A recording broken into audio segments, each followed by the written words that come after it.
Hello. So, this is going to be slightly different from the live, and I'm re-recording this technically at 2300 hours, roughly, on the 10th of March.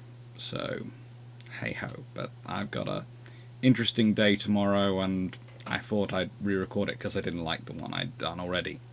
The one I'd done already was recorded pre the live. During the live, I talked the whole way through the Battle of Jutland and went through my notes that way. That would have made this very long, but also it wouldn't have got into the things which I want to get into. So if you would like to have the talk the whole way through, that's part of the live. I know some people do not enjoy the lives because I respond to the chat, and therefore occasionally I divert off to answer questions, etc., which sometimes are not always 100% within the direct topic, but that's how it's going to be, because this is a very large subject to get into. I also, therefore, because there are people who are going to watch the first 5 minutes who are just looking, what would happen? Well, basically, I changed the question from Green Boys to what if they had proper quality control over shells, which there are several divergent points of history where they could have gained proper quality control and proper trials and testing of shells, because the trouble is the trials and testing of shells basically had reached the standard in about 1902, 1903, and didn't really change, despite armour, despite the guns changing, till, in British service, 1917. And if you think about the sheer ginormous amount of technological, metallurgical, and just plain old actual difference in warships, in the frigating things you're dealing with, not changing is absolutely absurd. But it makes sense in a time. There is a logic. And the logic comes from the arms manufacturers. So there is that. That is a factor. Because if you change the testing, then the shells you're producing might not turn out to be as good. They might not turn out to be as successful as you want them to be.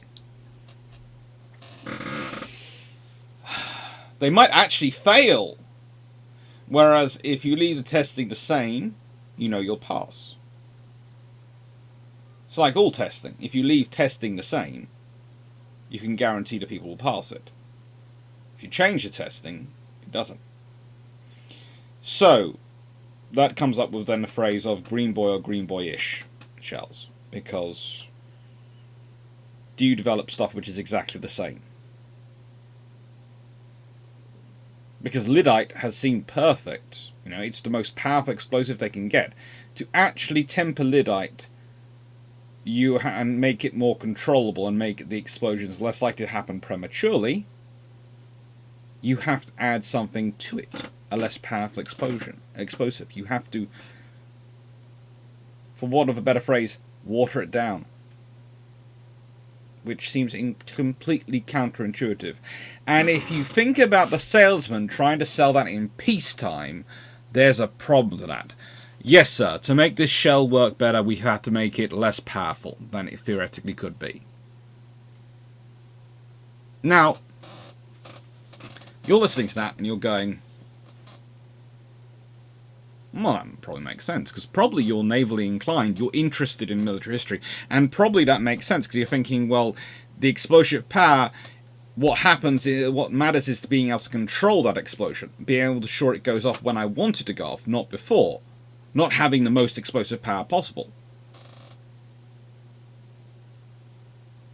But you're not the people who are in charge of procurement in this period. You're not the politicians, you're not the press. We're talking about people who have produced articles which can, when they read 5-inch gun, thinks that means it's 5 inches long, not 5 inches in caliber. They think the whole gun is 5 inches long. And they've published serious articles like that. And there are countless more articles I can point to. Countless more strange things in history and things I can point to. And that make the people who are informed have to roll their eyes and go, oh, good lord. But that's not because those people are bad people. Please note, it's not that they're bad people. And even in this period, when you have really well-informed press, when you have the people who produce... Let's grab them... Why is the Brassies never available when I'm looking for it when I've been reading it 5 minutes ago? There it is. There's the Brassies. And there's actually two Brassies behind me, aren't there? They're both Brassies. And then there's the blue ones up there, which are the original bindings. So, now I spot them. After I grab one, I spot it. This is Brassies from 1912. You have actual naval annuals produced yearly, which have full contents of information. Huge amounts of information on them. Actually available. And still, you get the bloopers. Possibly not as bad as you get today, because let's be honest, half the problem for modern journalism is the time they have to produce it. You see, someone like me, who is producing a video to my own schedule, can record 4 of them. It's absolutely a chronic waste of my time if you look at it from an economic perspective, because I'm only publishing one, and I don't even have 10,000 subscribers, so I'm in the earning the pot of money from YouTube, but I get the most basic rate you can imagine from YouTube, and that's fine. That's not what I'm saying. What I'm saying is I do this because my own desire for perfectionism, and the fact is I'm my own boss, so I can do that. But if you're a journalist writing for a newspaper or publishing online, the important thing is publishing first. You are trying to get it as correct as you can. When you're quickly reading it, within, let's say you've got 30 minutes to turn it around and produce the copy, which then goes to an editor and might go to a fact checker, who might all themselves have 30 minutes, and you're producing an article which covers a topic which none of you have in-depth personal knowledge of in 90 minutes.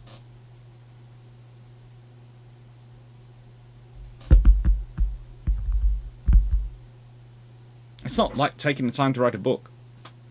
And even that can have copy errors in it, and things where editors have changed things, or you've put spelling mistakes in and no one's noticed it and it's gone through, and you don't know how it's gone through because it's been literally read by a dozen people and you about a bazillion times before it's been published, and it's still got those little mistakes in it, and you're going, how?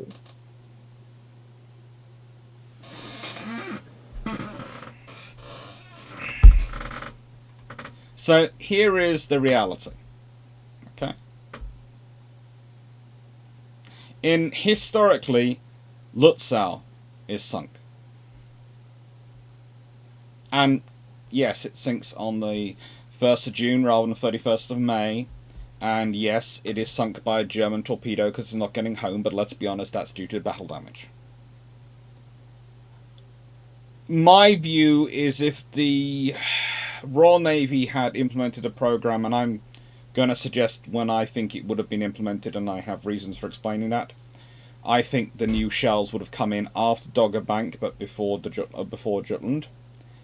And I think, therefore, it doesn't have any effect on what the Germans are going to do, because both sides are introducing new shells, and as far as the Germans are concerned, the Germans presuming and basing their calculations on British shells being the same quality as their shells.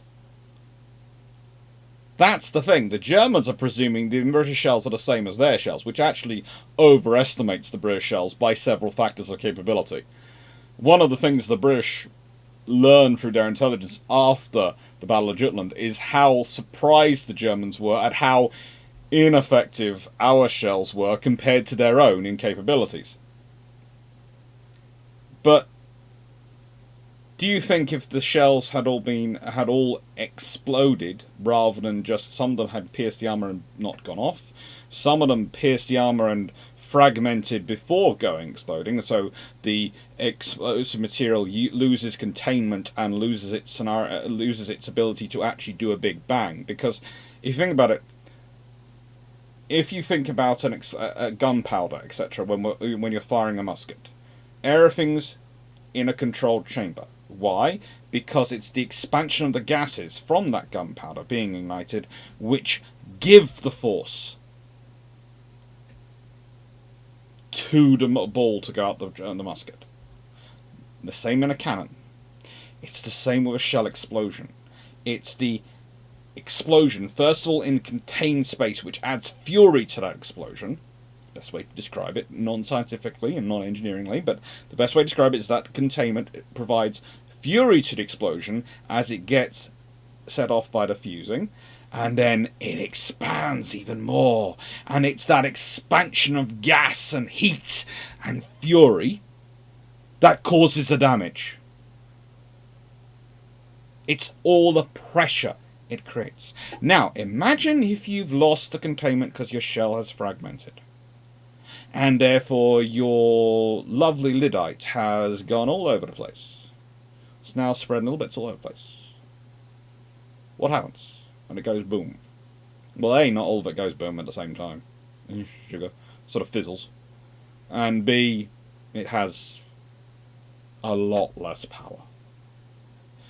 Instead of it being a reaction, it's a...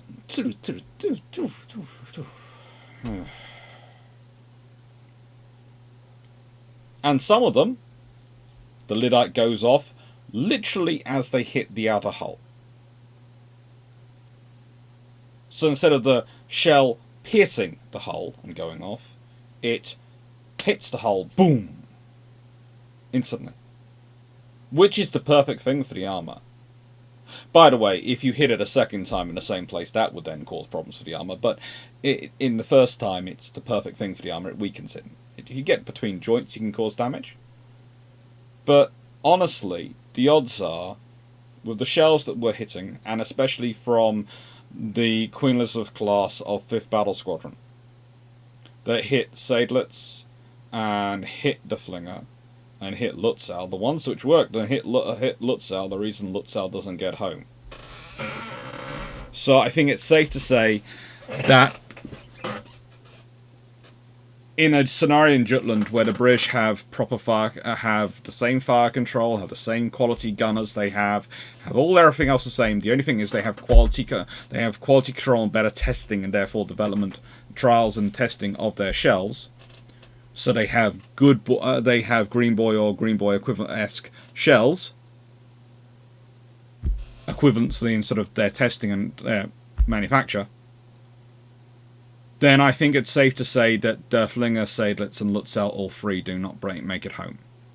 In which case, I don't think, myself, with Hipper dead, Shear is going to carry on, and I think Shear turns for home. Probably without ever the fleets getting in contact. I think Shear turns for home on the run north, because the run south, that's where the British lose a couple of battle cruisers, and it's really not long before the run north that the 5th Battle Squadron do join and start firing backwards, and I think it's as 5th Battle Squadron are involved in the fight that would take out the most of the Germans. But there is a potential actually that the Germans lose ships before that point, because again, you have to remember the shells will affect they're affected will not just be the shells which are fired by the 15-inch ships. They'll be the 13.5-inch ships, and the 12-inch ships will all get their shells upgraded by better shell profiling testing. And if there's any doubt, I am fairly certain that the ships which would most likely, and I've given in my hypothesis at least an 18-month gap for it to happen, when you consider in reality it took roughly 12 months for them to start, for them to have delivered them to the fleet, in enough that the fleet all have them. But that was under wartime conditions, and that was 1917 to 1918, basically. But under this scenario, the minimum two groups you would have got new shells would have been the battlecruiser force and 5th Battle Squadron. And why? Because 5th Battle Squadron are the ace in the hole for the entire British Grand Fleet, and the battlecruiser force, because if you consider Dogger Bank and all the other ones, they're the ones most likely to end up in battle. They're the ones most likely to end up in combat. So those are the two forces that are going to get priority on getting the new shells. I, therefore, do not think it's very likely that I think Jutland becomes another version like Dogger Bank, but this time 5th Battle Squadron gets involved. And I think the Germans lose some battle cruisers and go for home. Because they don't want to lose ships. They want to make the British lose ships. And if they lose enough ships, they're going to head for home. Because, again, if you're chasing north after them and you're losing ships, where are they running to? In a nicest way, where are they running to? And if you're sheer and you're losing ships and you no longer have Hipper, you no longer have 3 of your battle cruisers, 3 of 5 battle cruisers are gone, the British have lost 2 battle cruisers, maybe? You are not going to carry on. You're going to turn around and go back. Because losing capital ships at that rate is not something you're in a good mood for. Especially when there isn't much chance of you actually catching those squadrons, and the longer you chase them, the more likely is the Grand Fleet turns up. You might not know where the Grand Fleet is, but the moment there are battleships there, there's 5th Battle Squadron there, that's going to make you start thinking, hang on, there's a squadron of battleships already here. Where are the others? Now, when you haven't lost anything, and you're still fighting, and everything's running high, then you carry on. You go, yeah, we can catch them, we can take them out, and we can secure them. But it's very different psychology when you've started losing ships. It's a very different scenario. So my view is the Battle of Jutland would not take place as it happened. My view is the Battle of Jutland would be another Dogger Bank. And you could end up with either BT being lionized, or BT being... you had the Navy looking at the reports and going, so your bacon eggs were pulled out of the fire by Evan Thomas. Right then, you will no longer get any more seagoing commands after this one. In which case, he loses any chance of ever becoming First Sea Lord and Grand Fleet Commander. Of course, Jellicoe doesn't get to pull off his team maneuvers and show how great a commander he is as well. So there's that, but we don't lose a 3rd battle cruiser.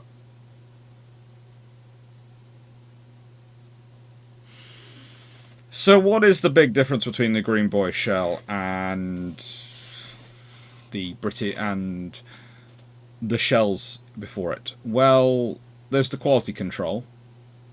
There's the fact the shell itself has been breaking up, the fuses have been bad, all those things. But the big difference, the really big difference, and you can say the big scientific difference, because all the rest was quite easy, very easy to fix. Very, very disturbingly easy to fix, okay? It was horrendously easy to fix if you consider the time it took. The difference between a Green Boy shell and the previous shells. I hope I've called them Green Boys the whole time. I don't know. Anyway, the difference between them is shellite and pure versus pure lyddite. Shellite is lyddite and dinitrophenol mixed. Now, dinitrophenol is still not a very nice explosive. It is, trust me, if you got hit by a shell with dinitrophenol, you would not be happier. It's not a case of, oh good, we got hit by the slightly less powerful explosive. It would be a case of, that wasn't fun. You'd still probably not be alive. So it is a kind of case of mixing... how do I put this politely? Lyddite is unstable, okay, let's say you have 2 friends. One is the type that when there's trouble or an argument, goes off very quickly and likes to thump people. The other one, when there's an argument, is the one who breaks a chair, grabs up the leg, and starts to whack people round the head with it. Okay? And for conversational purposes, let's say that's when they've been drinking. So neither of them can really hold their drink. Dinotrophanol is the one which hits you. Lyddite is the one which breaks a chair, grabs a leg and uses that, a leg of the chair and uses that. I.e., neither exactly ones you want to be dealing with. They're not nice people to have in a bar. They're the sort of people who are going to blow up at anything, and usually you hope they're surrounded by big people who know them, who can go, put down the chair leg, or stop. Just because he smiled in the general direction of the person you are with does not mean you need to go hit him. Please, and don't go hitting people. That's not a good thing. Basically, what I'm trying to say is, neither exactly stable, nice people to be friends with. But one is slightly less insane. This is the mixture. And getting the ratio right takes a while. They try a 50-50 mixture first. That gives insufficient fragmentation. I.e., it doesn't make the shell break up enough to allow enough of the gas out quickly enough to do enough of explosive damage. 60-40 was satisfactory. You notice that they're erring on, because they're doing it quickly, they're erring on the side of the more stable. So 60-40 is satisfactory. So they've literally tried 50-50. Then the next test is 55-45. The next test after that is 60-40. You can guarantee it. Third phase of testing. This is one of the reasons why they're able to implement the shell so quickly. They are doing it rough and ready.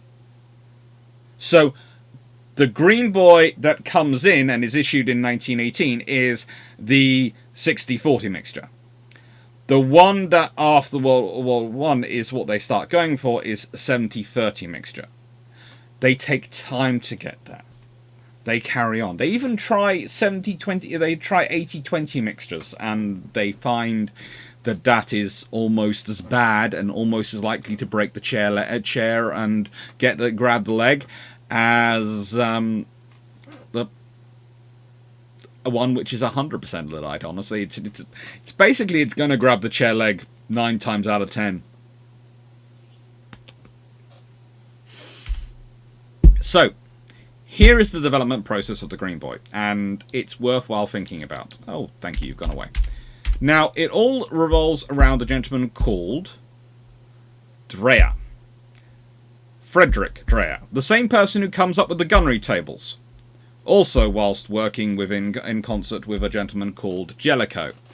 So he is basically, we should consider him Jellicoe's designated hitter for sorting out problems of a gunnery scientific nature. Anyway, the Green Boy was primarily intended to penetrate to the machinery spaces and either slow the enemy down to reduce maneuverability or get an out-and-out kill at long range by hitting a magazine. If it managed to hit a magazine, that was great. If it didn't get through to it, no one's too worried. But basically, the idea was you want to cause trouble for long range at your enemy. And the other problem for the Royal Navy, I have to admit, is the previous shells had been not only tested, but also the concept had been pure Toshima, which was still rooted in the concepts of the pre-dreadnought fighting, where you used long-range fire to weaken your enemy, then you got close and you took him out with 6-inch guns. That was a sort of small problem. You advanced to all long-range fire gunnery, but you really hadn't changed some of your fighting doctrines as well. It's always a problem when that happens. Anyway, in 1910, John Jellicoe, as 3rd Sea Lord, had attempted to tighten up quality control on British shells. This was something which he'd also previously attempted to do as Director of Naval Ordnance and Torpedoes in 1905-1907, with his then Commander Dreyer as his senior assistant. Eventually, Jellicoe got his wish when, as 1st Sea Lord, this of course is in end of 1917 and during 1918, he appointed the then Captain Frederick Dreyer who had been his flag captain at several points, as Director of Naval Ordnance, March 1917 to June 1918. And during that tenure, Dreyer was charged with taking over control and improving the production of shells, because what had been happened was it had been put into after Jutland, a committee had been formed. And as we can all guess, whilst the committee was trying its honest best, it was a committee, and so was having a lot of trouble actually getting through anything. And trying to come up with a way of saying we need to change this without blaming anyone. So Dreyer comes along, and Dreyer's rate of progress was very quick. He decided the caps were too soft on the shells, tending to get torn off during oblique impacts. The shell bodies were not strong enough, often breaking up, which prevented or reduced the effectiveness of the filling inside. Both these factors compounded the lyddite issues, which we've already talked about quite extensively, and on top of this, the fuses were unreliable. So he's appointed in March 1917. By May 1917, orders for trial shells had gone out. By September, the new mixture of lyddite and dinitrophenol was being introduced into the shell filling factories, and a new standard for testing had been set. For a 15-inch shell, it was a 10-inch plate angled at 20 degrees. For a 12-inch shells, it was a 6-inch plate angled at 20 degrees. And this is the same system which had actually defeated 15-inch shells during the projectile committee testing, which had been organised in March 1917. The committee had found out the existing testing was terrible. They wanted to improve. They just weren't quite sure how to improve it without blaming someone. Dreyer had no problems. He just told everyone they were basically, in very polite terms, they were all idiots because they hadn't designed a system by him, and so he designed a new system. It's very pragmatic, that approach. Mass production started in December 1917. They were due to normal wartime issues, but new shells didn't reach the fleet till April 1918. And when they did reach the fleet, they reached the fleet in very large numbers, thankfully, and were soon outfitted to the whole fleet. So, if you take that as a timeline, I could, arguably, take it from March to, well, March 1918 to March 1917 to May 1918 is what I could do. That would be a rough estimate, and that would be right. And that would be roughly 9 plus 5, so that'd be 14 months. I have added on an extra 4 months to the system because it seems sensible to be err on the side of caution. So that's where I get my 18 months figure from. Now, 18 months. So, Dreyer comes in, applies the same methodology as he applied to setting up the Dreyer fire control tables. And of course, it's his fire tables combined with mixed with some technology from Pollen's Argo clock, or fire control table, depending on what you want to phrase it, which then becomes the basis for the Admiralty fire control table. But there are still, interesting enough, there aren't really any Pollen ones still left in service in World War II. There are still some Dreyer ones still in service in World War II, along with the Admiralty ones. So, Dreyer's a smart cookie. And he knows exactly what he's there for. He's very polite about it. And that's probably how he gets away with it in some regards. He's very polite about saying to people, well, it can't be right because I haven't designed it. He somehow gets away with it. He's politely calling people idiots to their faces in some regards, but he does get away with it. And he's called in as Jellicoe's designated hitter to do something which Jellicoe had wanted to be fixed as early as 1905. Jellicoe had known there was a problem. This is something which really annoys me in this whole story and whole bit of history. The Royal Navy knew there was a problem the whole way through. They knew there was a problem early on in history. They had no qualms knowing there was a problem. The problem is,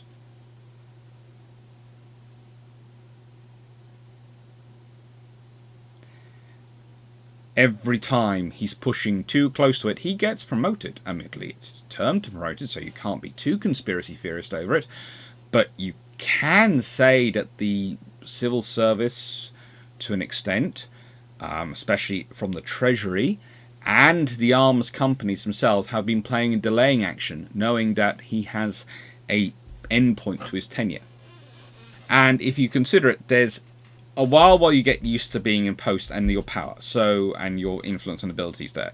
So let's say it's about 6 months while you're learning your role. So you had to take the first 6 months out of any of those appointments. Okay. So he's in post roughly 2.5 years. That means he then has 2 years to push.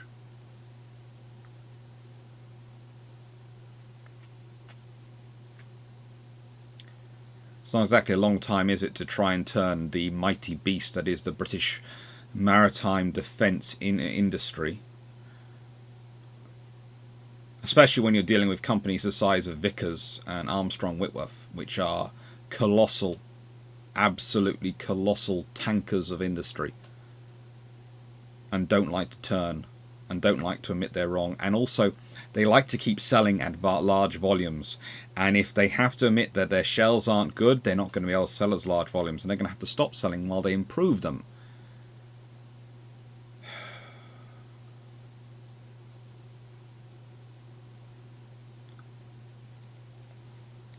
And you might think, well, surely they can do, surely, you know, they could change the testing and then they could tell everyone the new shells. Well, it doesn't work like that. And it's because then you're admitting the shells you bought are terrible, and that tends to leave buyers with a bad taste in their mouths and go, well, why do we want to buy shells from you for? Because your previous ones don't work. So what you do is every time there's a problem with the shells, oh, we've got a new variant which is improved and deals with that issue. But you don't change the testing, because then you'd have to change or omit all the previous shells were terrible.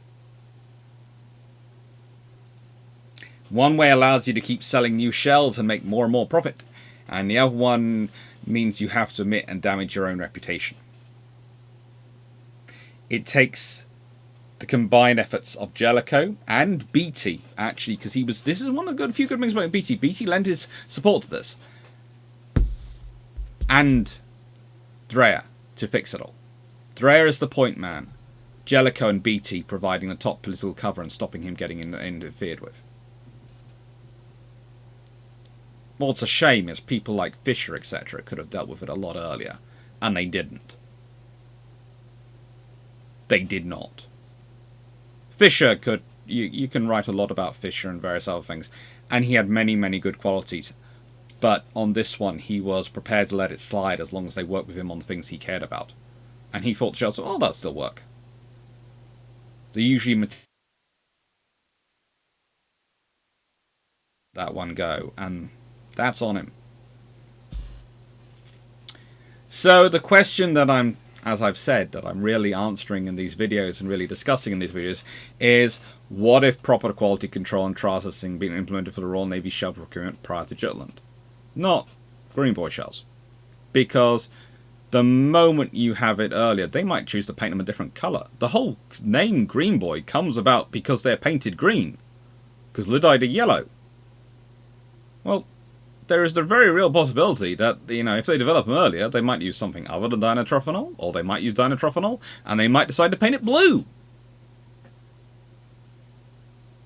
You have... There is always a possibility they paint it bright pink with orange spots, in which case, well, it's many, many years later that Mr. Blobby comes to our television screens, but they could be called the Blobby Boys shells, or something like that.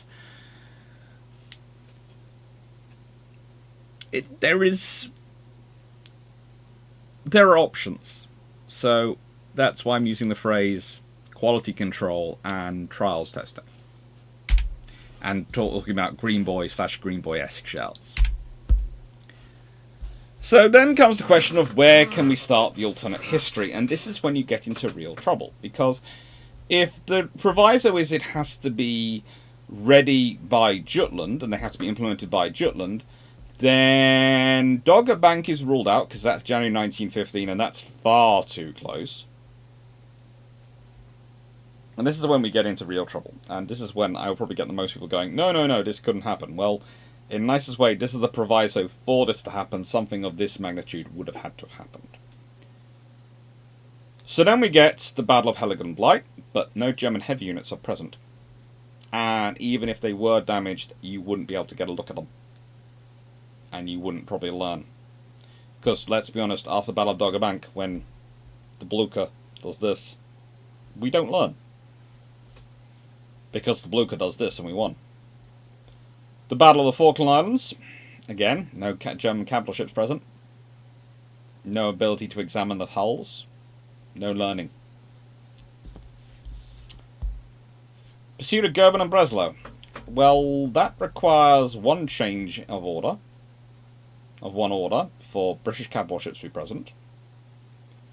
And then you need to have a scenario come up where you get get to look at it.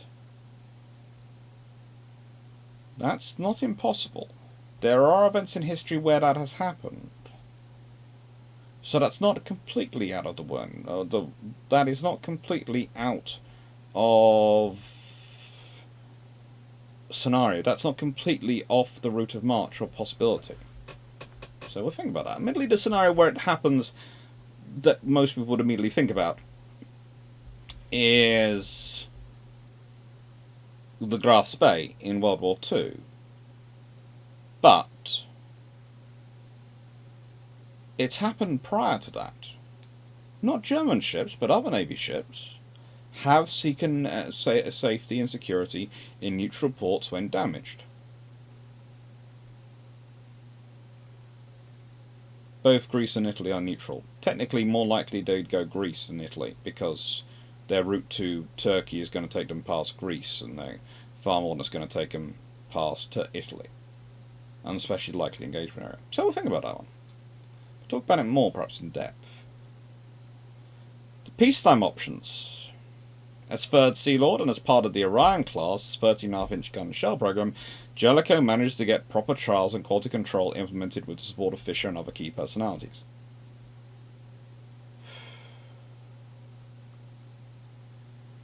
Considering the sheer amount of effort put into fire control and development of long-range fire control systems and fire control tables that goes into and is tacked onto the Orion project, Orion class upgrade, this is not without some precedents to draw upon. But there is a big difference there. In the Orion class, you have a scenario, you have an advantage because no one has any skin in the game on the fire control systems. They're developed, they're new things. So they're new things we can take advantage of to earn money, and so we're supposed to get involved in them, rather than... And trust me, the sheer amount of effort that's put into trying to push the Pollen system by the companies, because it's the commercial outside the Navy system, whereas the Drea system is the internal system. And as I've said, the Drea system survives a lot longer than the Pollen system. Be suspicious. It's interesting, but there is money behind that. For them to get the shells to be looked at as well, you have to get Armstrong, Whitworth, and Vickers to admit there are problems. So you need some kind of event, some kind of Royal Navy own organised testing to actually manage to take place under realistic conditions where they can test the way the shells are done and do it to a proper status. So you've got to get someone like Treyer in charge of it, who's a captain at this point, wandering around, sort of. Senior commander captain, while he's 3rd Sea Lord, so theoretically could be put in charge of testing. You need someone like that. But the trouble is he's so involved in the setting up of the long-range fire control, you'd probably have to try and get the testing included as part of that. You'd have to get it to show that the shells were absolutely terrible. And not just a bad batch of shells have been sent to testing. And the trouble is, as a rule, whenever there was an exercise or testing like that, the shells somehow come special. And we can actually find and prove that they do so. That they take special effort with them. So that could be a problem. However, the Goeben and Breslau scenario, well, that involves Indomitable and Indefatigable. Actually, it's fighting Goeben, but not sinking her. And she would ideally be run ashore on a Greek island, or take refuge in a Greek harbour and not be destroyed. This would allow for it to be closely examined. As to the damage done, With such evidence coming back, Jellicoe as Grand Fleet Commander would actually be able to push, probably with the support of Beatty and Milne, because remember, Milne would be involved in this scenario because he would be, and his battle cruisers will be involved in the fighting of the Goeben and Breslau for the improvement to shell production and construction. Information will be gathered by September 1914, which would give 21 months for implementation, which is why under that scenario, and even the Orion-class permutation, you have the full fleet would have the ammunition. The new ammunition.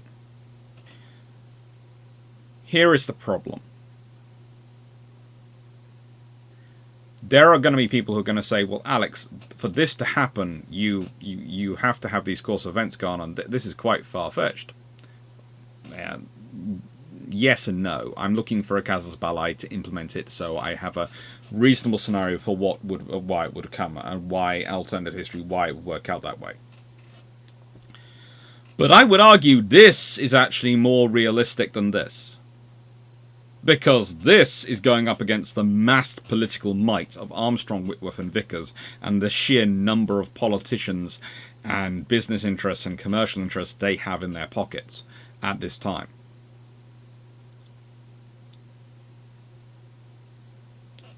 And my worry is, even if you had testing, which did show the problem with shells, they would, oh, it was a bad batch. Or, oh, those are the old shells. We've got new shells, which are even better.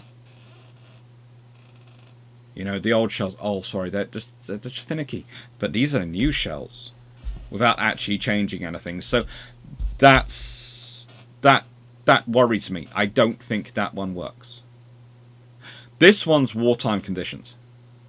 And under this scenario, this is when politicians, because this is under the scenario of they still think they can deter war and that war won't really happen. No one really wants a European war. No one really wants to fight the Royal Navy. We're the most powerful navy in the world. Who wants to fight us?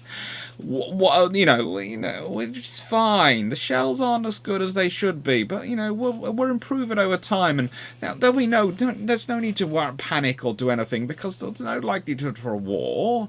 You can hear it now. But in this scenario, we're in a war. The shells are terrible. We've just looked at a German ship. We've seen the shells are terrible. We've seen what damage they did with hitting it, and what damage, more importantly, they didn't do. We need to reform them. Now, that has power. That has influence. So we're looking for something which would actually cause a change, not necessarily the most likely event. And this might be more likely to happen, but I don't think this would even this would cause a change.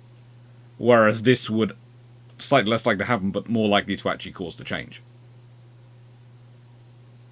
Which I absolutely hate, but if you can actually produce a good solid argument for why, in reality, rather than if things worked as they should do and everyone was honourable and out to serve the national interests as best they should in government and politics and out for responsibility, then you can produce this. There are a number who are, but there are always a number who aren't. Whereas under this scenario, everyone gets pushed into doing it because there's a war going on. So everyone is out of the pure national interest. No one can be persuaded.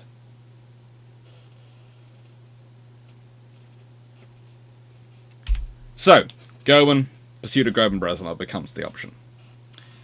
And it's actually also the least changes to history. The RN already have fire plan, which involve firing high explosive or common pointed cap shells. Particularly at long ranges, while saving their armor-piercing rounds to finish off the enemy at closer range. That's pretty much standard British doctrine. It's what we would call the Tsushima doctrine.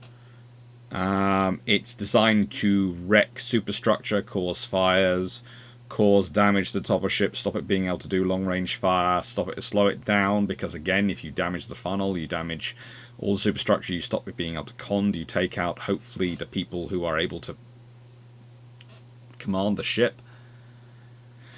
Now, This lends itself to a ship which is already running away, because let's be honest, the Goeben is going to be running away, because it'll be in a scenario where it'll be against two battle cruisers, 5 cruisers, about 8 to a dozen destroyers.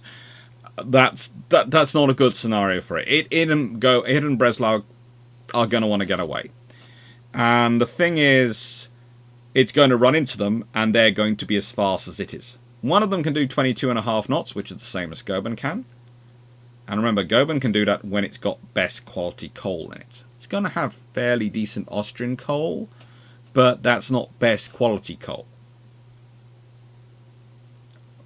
The British ships do have the best quality coal in them.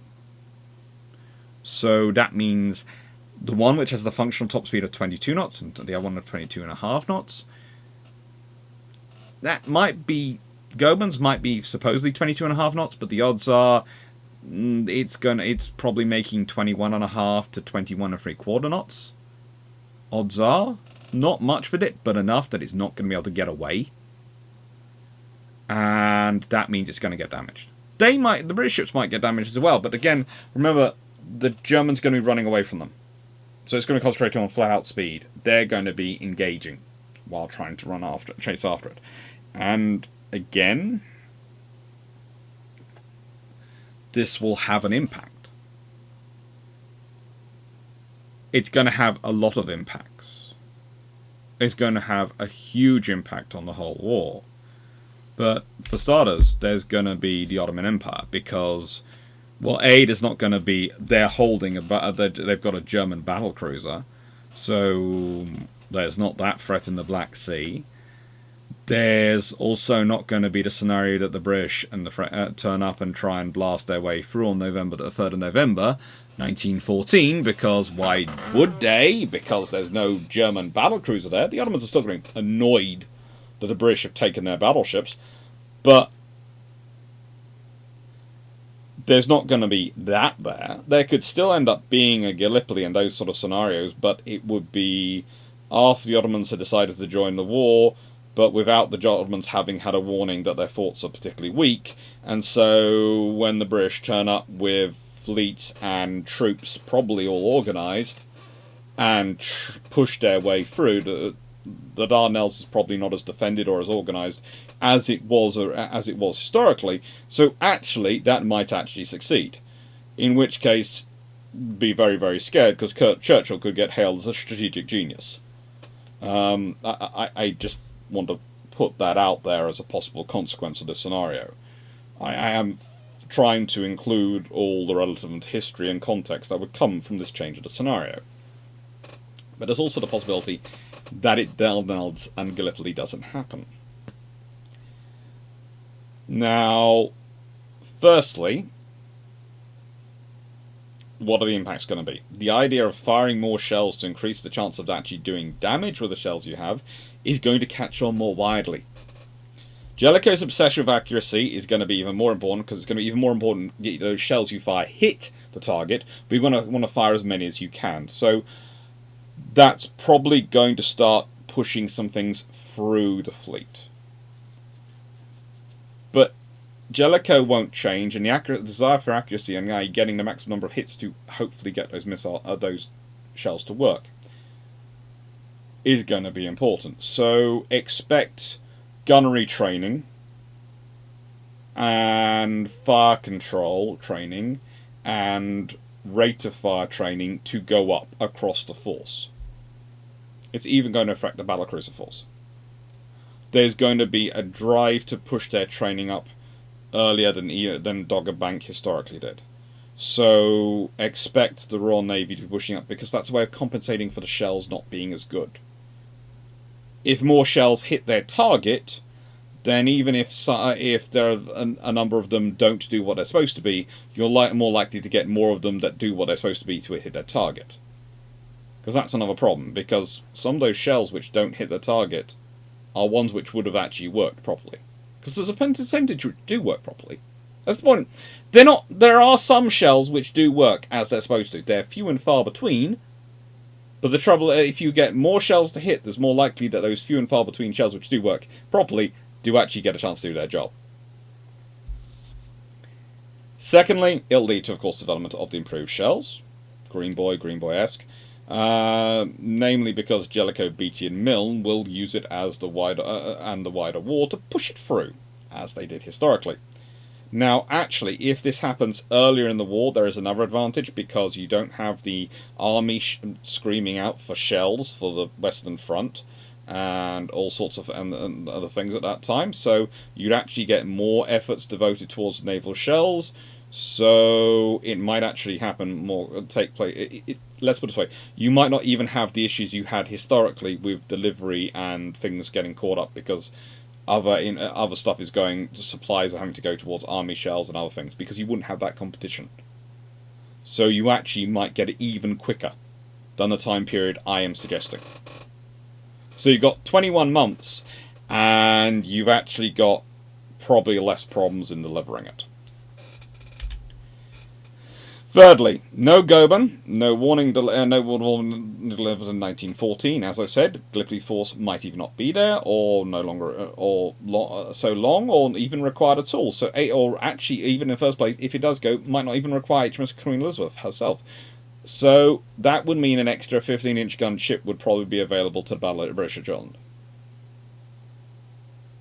This could mean either 5th Battle Squadron has a 5th ship with it, not without the out of the realms of possibility. Or, although when I walked it through in the live, I did put her with as Jellicoe's flagship.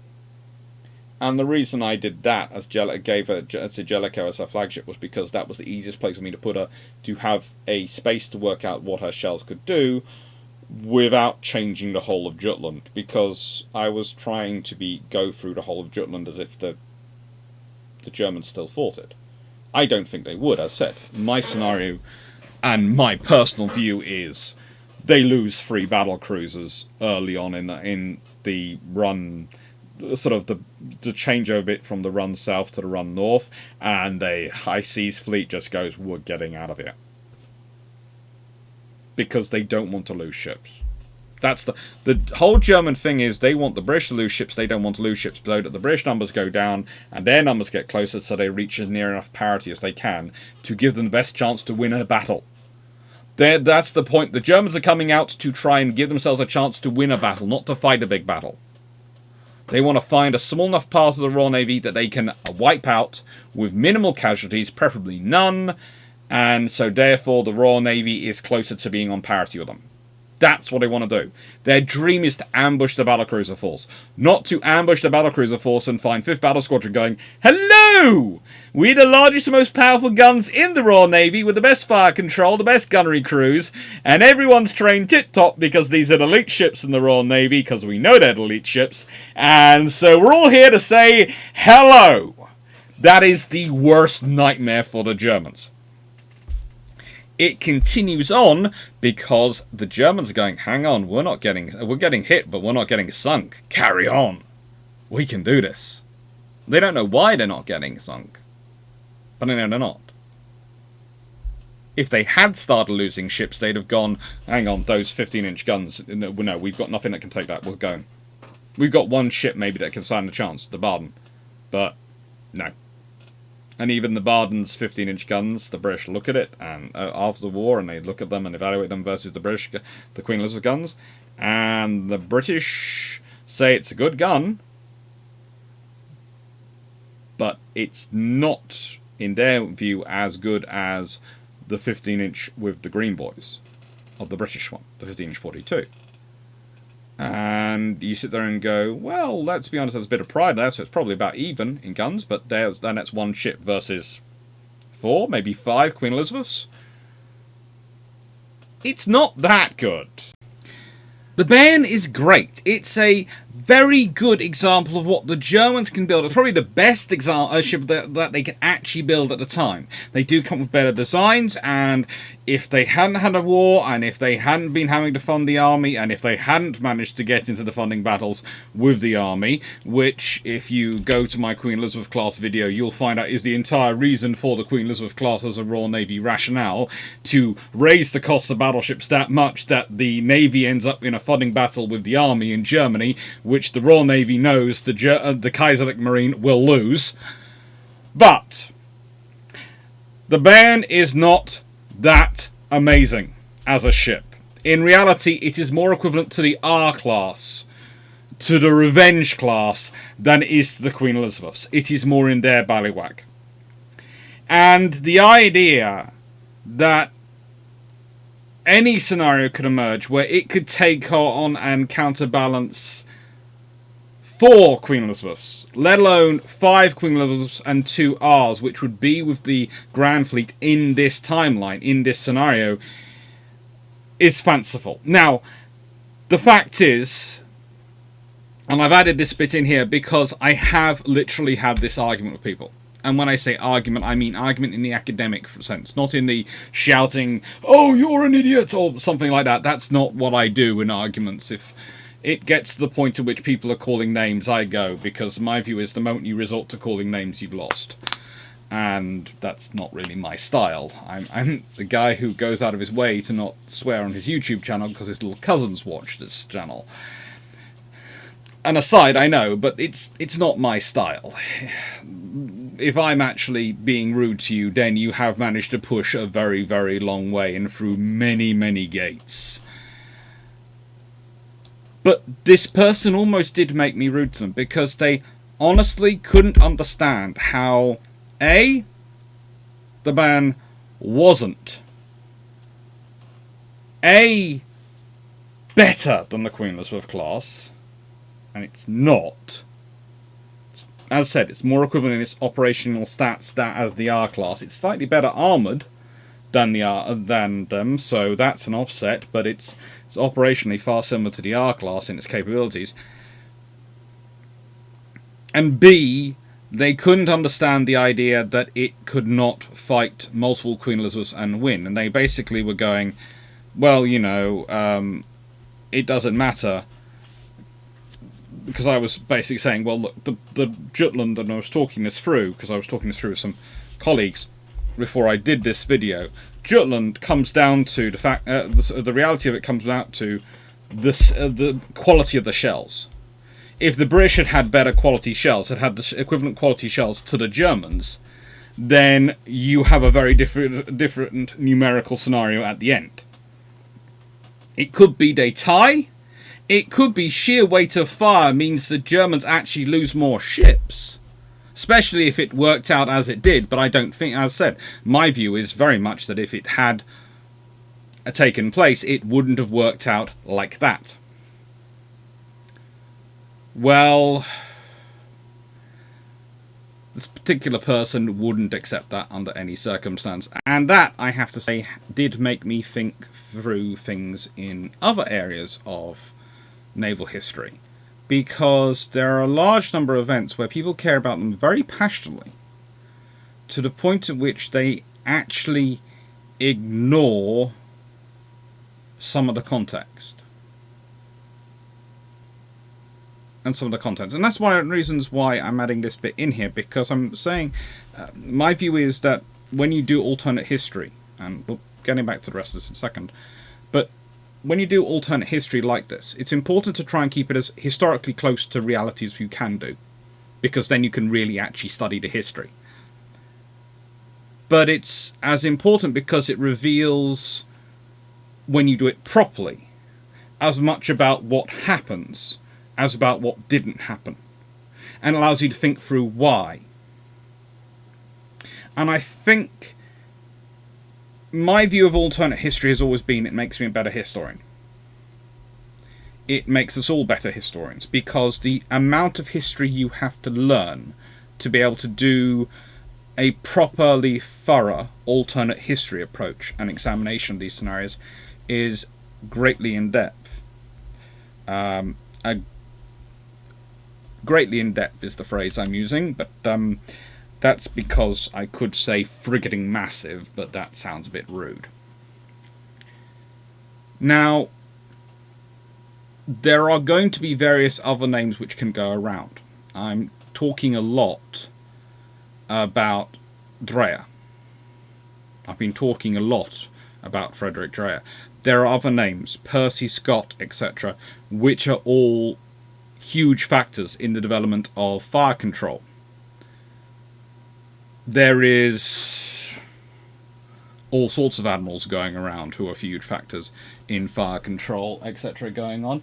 And there is including the gentleman called Admiral Bacon, who writes the alternate Jutland scandal, etc. Now,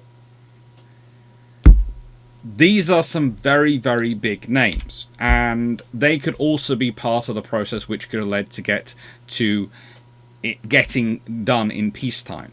However,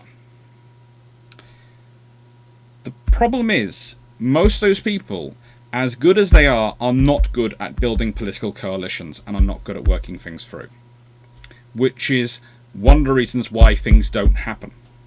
Even Jellicoe is not as good at it as Henderson is later in the 1930s. You have to consider the space the Royal Navy goes into in World War II versus the space the Royal Navy goes into World War I. And I know I'm jumping forward here, but that was one of my points of analysis I was looking at. You have no idea, and I know I'm one of his biggest fans, but there are also problems with some of the things the decisions Henderson makes and the things Henderson does. But you have no idea the difference between the Royal Navy's preparations for World War II versus the preparations for World War I. And World War I, they actually, in preparation, they theoretically have far more political strength, far more political support, far more political everything going on. And yet you can actually argue the Royal Navy going into World War II is far better prepared for the war it's going to fight than the Royal Navy going into World War I. And this all comes down to the work of Henderson.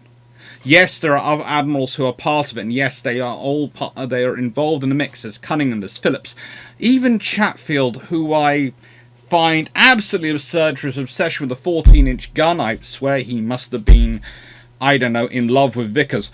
But even Chatfield has a bearing on it. And one of the reasons why they work so well and they do deliver is because the Navy has learnt the big lesson of the 1900s and 1910s, where the Royal Navy was divided between Fisher and the anti-Fishers. And that division, that political division within the Royal Navy, is one of the reasons why you also don't get this work done on shells. And you don't get that delivered on shells, because the admirals are too busy still fighting that battle and still riven with division by that battle to actually focus themselves, get together and deal with the issue which they do know about. Which they do really know about. Which is ultimately very, very sad. But back to the German High Seas Fleet. But no, to believe that Baden alone could take on the entire 5th Battle Squadron and knock it out and survive, that's wish fulfillment, not actual reality.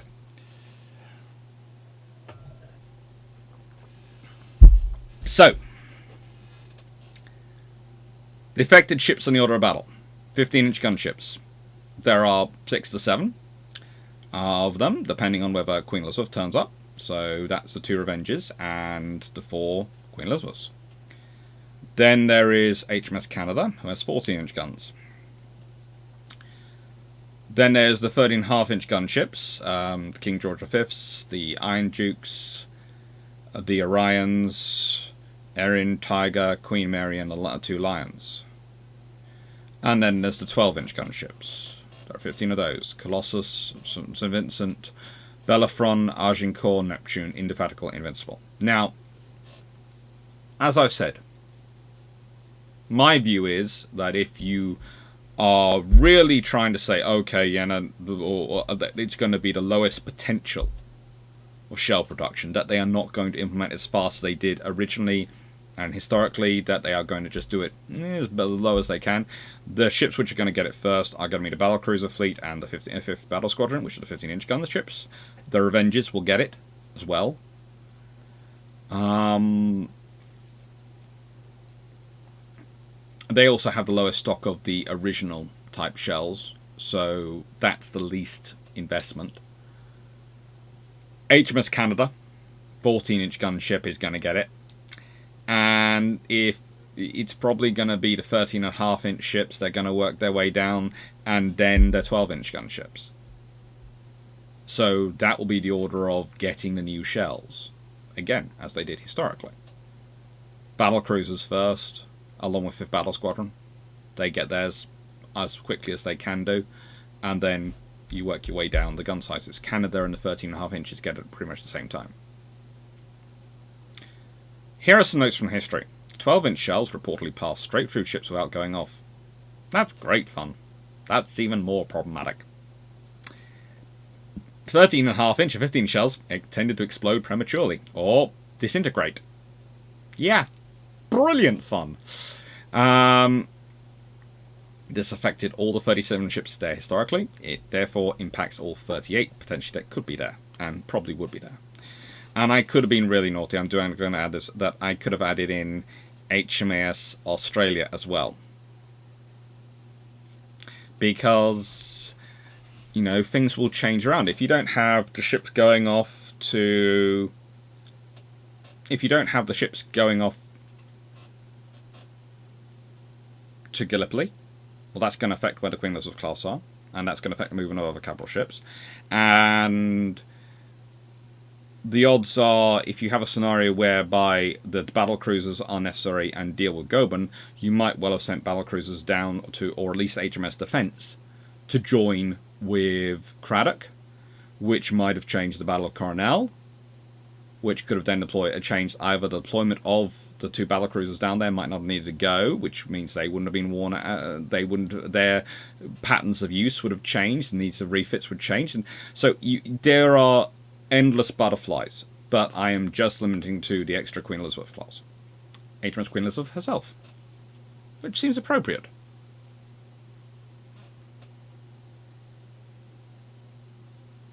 She could have fun here.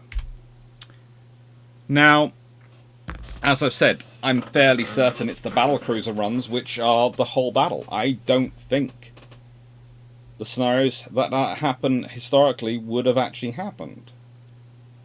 In the battlecruiser runs, the British are peppering the Germans. Yes, the Germans are scoring hits, but the British score just as many hits.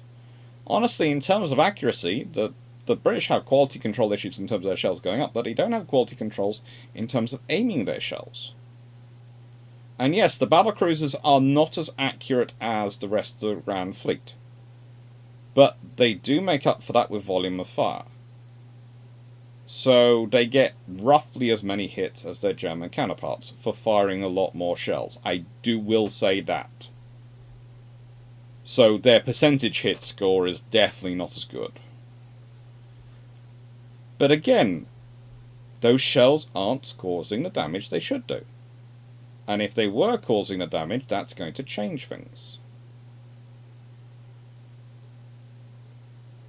Now, one of the interesting scenarios is people usually bring up this point and go, well, what about Dogger Bank with the damage they caused there? They do cause damage there.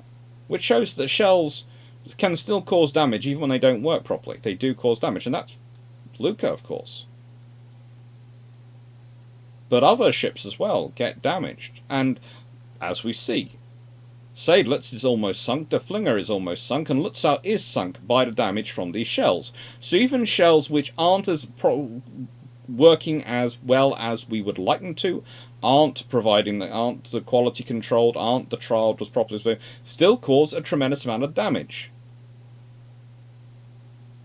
This is not a complete Italian shell in World War II issue. But that's more quality control making their accuracy absolutely atrocious because the balance is off in the shells. Look, if you're firing a shell which is supposed to be accurate and sort of spin in a certain way, and the balance has got to be right. If the balance is wrong, then the spinning doesn't work, doesn't go right, and instead of it keeping its aimed at the target, it starts spiraling off in one direction or the other, and it goes wee wide or wee high or low or whatever, all sorts of places. It's amazingly fun.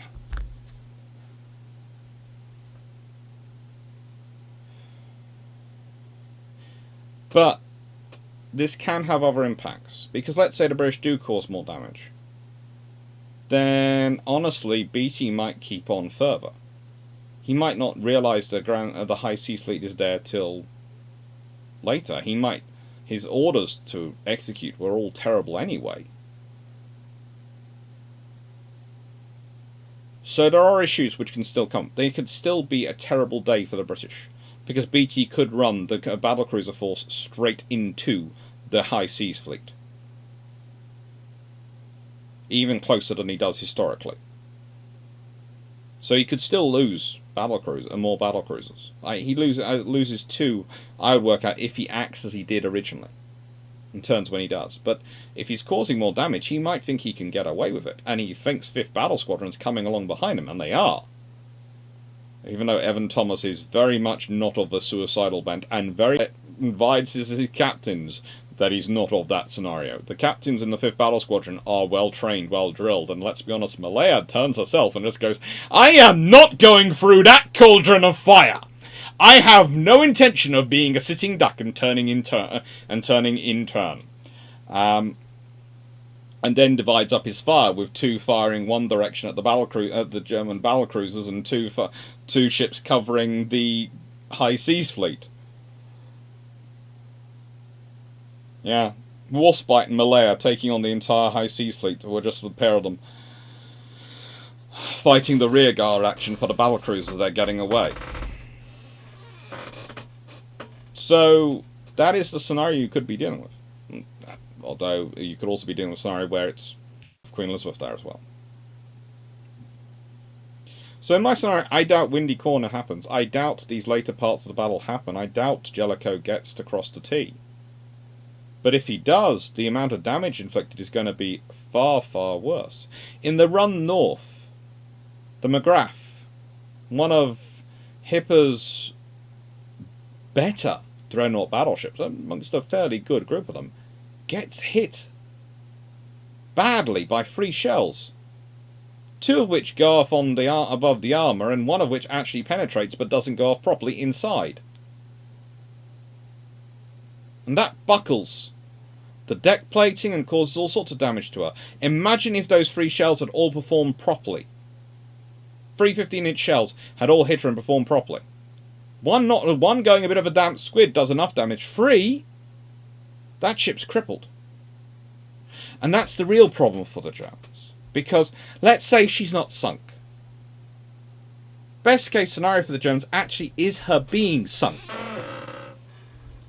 That's a scary thing to say, but it's true. The best case scenario for the Germans is the battleship being sunk. Because if it's not sunk, they either have to sink it themselves like they do with Lutzow, historically, or they have to try and escort it back. In which case you've got a Cape Matapan scenario possibly going to happen in daylight. With the Germans limited to whatever the top speed is of that battleship, and people are always pointing out, going, well, they have the pre-trans with them, that limits their top speed. It does. But that's not half as limiting as a damaged dreadnought would be. A damaged dreadnought you want to get home, you very much want to get home to safety. Damaged dreadnought you care about greatly. You've got a lot of crew aboard her, that's a very valuable asset.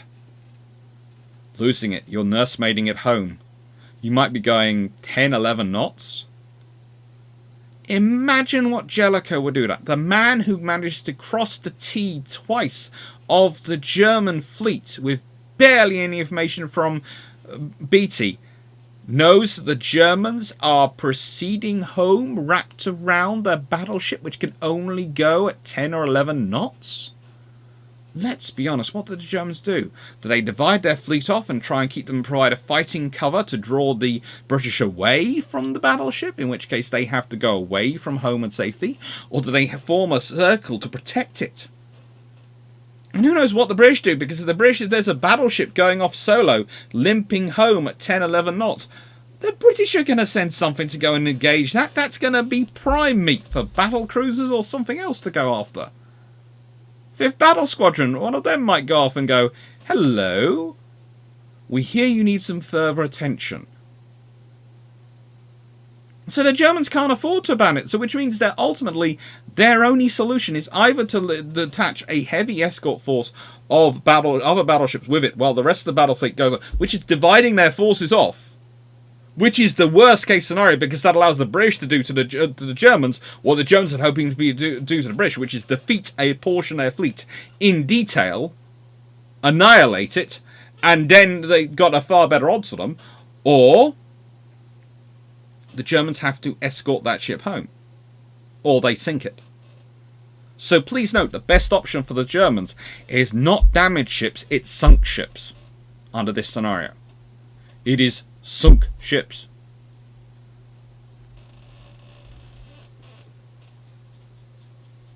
They carry on to Windy Corner, they carry on to Crossing the T. It's very likely the Koenig has also gone. And those are just the 5 ships which are historically worst damaged. There are dozens of other ships which get glancing blows and damages which are damaged enough that they require extensive work when they get back to the yard. They get back to shipyards, but don't really affect their operations. But you have the shells function properly. Enough of the shells function properly. You get a very different scenario. You have enough of the shells function properly. The Germans are in real trouble with Jutland. And the scenario goes from being, yes, the Germans had a tactical victory because they sank more ships than the British did. Well, no, they had a numerical victory. The tactical victory, let's be honest, crossing the T twice has to go to Jellicoe. But the Germans do actually manage to beat up Beatty, so it's a tactical draw, with counting numeracy versus the crossing the T. But it's a strategic and operational win for the British because the Germans go home. Well, if the Germans lose more ships, and they would lose a lot of ships if they carried on, then the Germans don't even have the sop of the numerical win. They have the, we managed to get one up on Beatty, to which, honestly, if you were Admiral King after seeing Beatty later in the war, you probably go, so does my sock have one up on Beatty. That's really not a win. That's nothing you should be crowing about. The fact that he's managed to survive so many times against you and actually win some fights is something you should probably be taking a long, hard look at yourself over. Maybe going off somewhere for long contemplation and walks alone on the coast, looking out to sea to mournful music, going, "What happened to my life that Beatty managed to win?" That's me channeling my inner Admiral King. And making it mildly politer.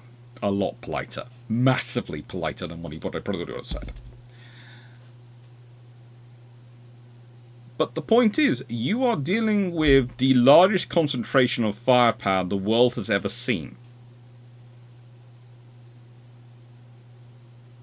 In 1916. Okay? In fact, there is an arguable debate as to whether there's ever been a larger concentration of firepower.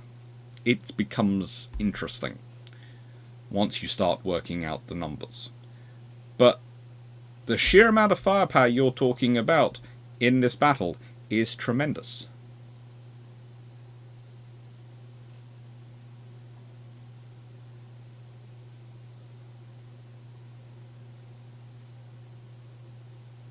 So if you give them decent shells,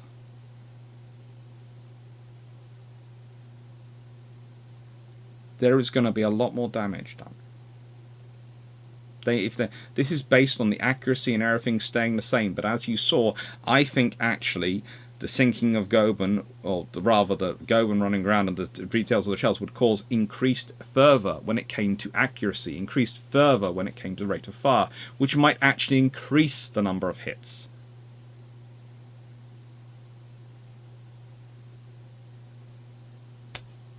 Increasing the number of hits and having better shells to do it with. That's not a good scenario for the Germans, but as I said, in reality, I do not see it going on this long. I do not see there being a night action. I don't see the reason for it.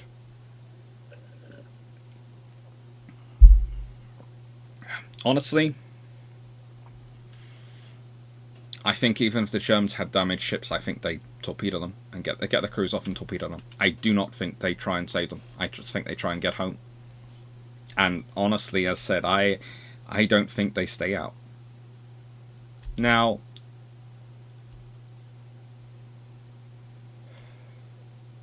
the point of this video and the thing I was asked was, what are the consequences for this long term if this happens?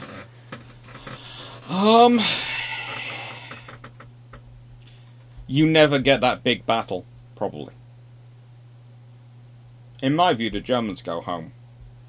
They don't have the fight, and you never get that big battle. If the Germans come out again, they might try and come out again. They might build up their Macassans. They might try and build up their capital ships and go, we have to have the 15-inch ships, because they'll put it down to the 15-inch ships.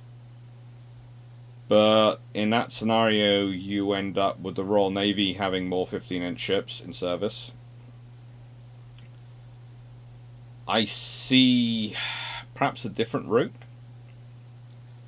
because the battle cruisers will still have been sunk, but the fast battle ships will have done the most of the fighting. So the Admiral class might well not be battle cruisers; they might be fast battleships, and there is a difference there.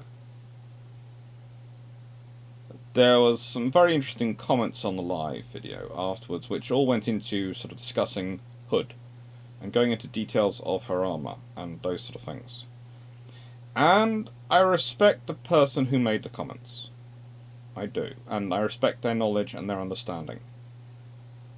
But ultimately, Hood is a battle cruiser, and is built by people who are building her as a battle cruiser. She's not being built as a battleship.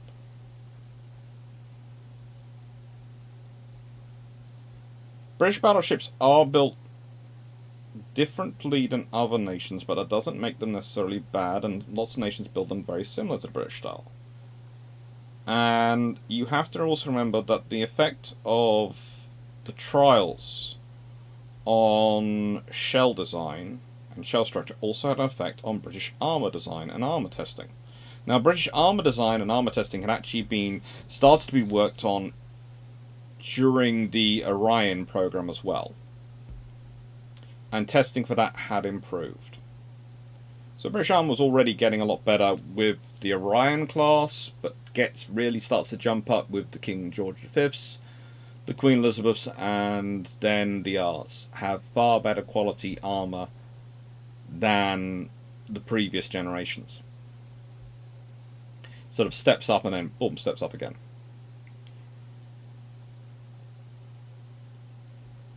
The thing is, once you have testing on shells, you also get testing on the armour, which improves the armour as well. And so the armour which was going to go eventually into the Admirals, but probably actually the generation which is aimed for the G3s, N3s, and goes into the Nelrods, is a lot better. But again, the Admirals are battle cruisers. Even the 3 subsequent sisters, who are being modified after Hood, are still battle cruisers. They're being built as battle cruisers. They're not being built as fast battleships. And do you know how I know that? Because the British actually have a concept of a fast battleship. It's what's fed into the Queen Elizabeth design. When they were talking about them being 28 knots and all those things, and they were sort of aiming for that sort of area, and then something for 25 knots, and so they can have more armour and all these things, and sort of, well, not more armour, but sort of more firepower and other things that are added in. That sort of scenario happens, and I've been over that with the Queen Elizabeth class when I just did a whole video about them. The Queen Elizabeth class come about in that sort of scenario because the British do have a fast battleship sort of doctrine.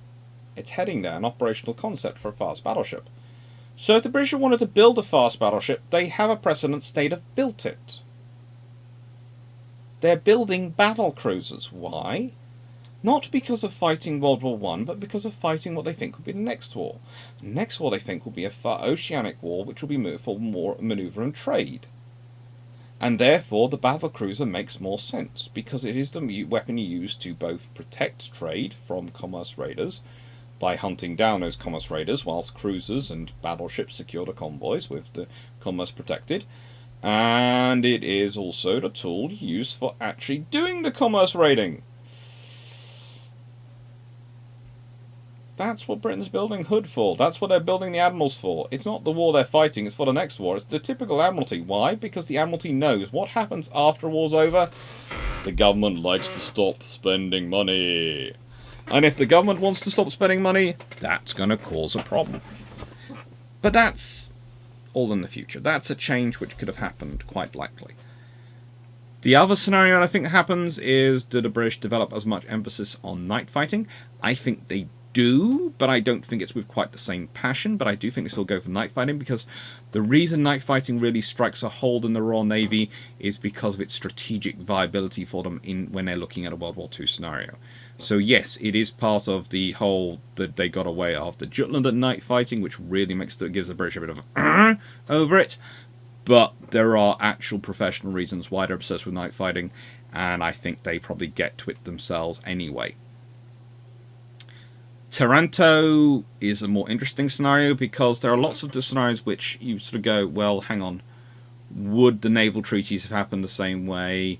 What happens? All these things could be slightly different, especially if there is a different scenario for a fast battleship. Because I think, it's going to sound strange again, with the battle cruisers and the changing pace of technology, I think that's one of the reasons why the Admirals aren't all completed. Because they're changing so much, because they are battle cruisers. And the British are trying to make them really good battle cruisers for what their equivalent battleships would be. If you're building fast battleships, I think you already have that sort of those changes in place. They're already a bit of the improved Queen Elizabeths. They probably really would be 28-knot ships. They would have those 15-inch guns. They might even have more than 8 15-inch guns. They might have 10. Or they might even have triple turrets. Or they might have bigger guns. It's all sort of options that you could do. I think they get finished, and I think you could see at least 2 or 3 of them. In which case, I don't think you can do a scenario like they do where they just ignore Hood. I think you see a scenario where they have to raise some of the treaty limits. And that's going to have knock-on impacts on everything else. It always does. I want to add this in a bonus. Jutland in the round. I did do this in the live, and I'm going to do this again. A Daily Mail reporter, in search of news, managed to secure an interview at the Admiralty with Captain Reginald Hall, Director of Intelligence Division. Hall, being his usual self, always so polite, always so kind and understanding, responded to the line of questioning posed thusly, after telling the intrepid reporter that he was making a fool of himself, as the Navy had done very well, because the reporter was going along the lines of, well, this has been a terrible calamity, the Royal Navy's lost a huge battle, it's a tremendous, terrible, terrible waste of money and terrible thing. And how do you make this out? Said the reporter. Well, said the DID, if I kick you out of this room, which I shall do presently, and you can't get back in again, isn't that a victory for me, even if I get a black eye in the process? Just for you to realise, he did not get a black eye in the process, but he did kick a reporter out of his room. Hard. Hall. Special soul. Further bonus, Jutland. Okay, I have a small pet peeve, and I know I've talked about him a lot myself, and I haven't really included this as often as I should do, but that's because poor Seymour gets the focus, and usually some of the questions are about Seymour. Seymour is not BT's only staff officer. In fact, he's his junior flag lieutenant. There is a whole staff with BT. Okay? There is a chief petty officer. There are chief petty officers. There are various sailors, telegraphists, etc. All sorts of people helping him. When the flags go up, there is a petty officer sitting next to Seymour. The flag is not... Peter Seymour does not pull up the flag himself. There'll be sailors there. There'll be people. There's a whole team there to help him put it together and get it done quickly. There are people there whose job it is to probably prop their officer and go, shouldn't we execute, sir? Shouldn't we drop the flags? There's also the fact there is Captain Rudolf Betnik, who's BT's chief of staff, and there is his other flag lieutenant, pictured here, Commander Reginald Drax. Not lieutenant. Seymour's lieutenant commander. Drax is a full commander. And as a full commander, you would expect him to be helping out his junior. He's also one of the first officers in the Royal Navy who had actually completed the staff course and written a book on naval tactics. So yes, he's going to be very busy. But whereas the Chief of Staff's job is to mainly manage upwards and keep BT focused on task and informed, the job of the Senior Flag Lieutenant is to manage the staff downwards. So he's the one who's responsible for training Seymour. He's the one who's responsible for checking everything's done. Now, what's the point I'm trying to make? Well, Drax is actually a fairly decent officer. And this is another reason why I don't blame Seymour, I blame BT. Because when you have a scenario like this, in this case going on, you have to have a lot of people not doing their jobs as you necessarily should do.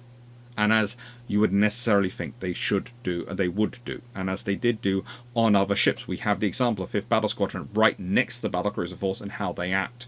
We have the whole Grand Fleet. We have how Jellicoe runs the Navy. The Navy is... This is not all like this. There is a problem in this staff. Now, either it's BT or it's Bentik. That is your scenarios, because they're the senior people. It's either the head or the neck of the organisation. But there is a problem in this staff, because these officers are not performing as they should be. Seymour has had plenty of time to be trained in post. He should have been trained in post by him. If he's not got the time to train Seymour, there are big problems going on. And if he's not checked that he's got time to train Seymour, and the Seymour is trained, then there is huge problems going on with him. But there's also a Bentik in between, who should also be doing it. Bentik is his chief of staff. The things he drops, he's supposed to be picking up on. And the things Bentik can't do, he does.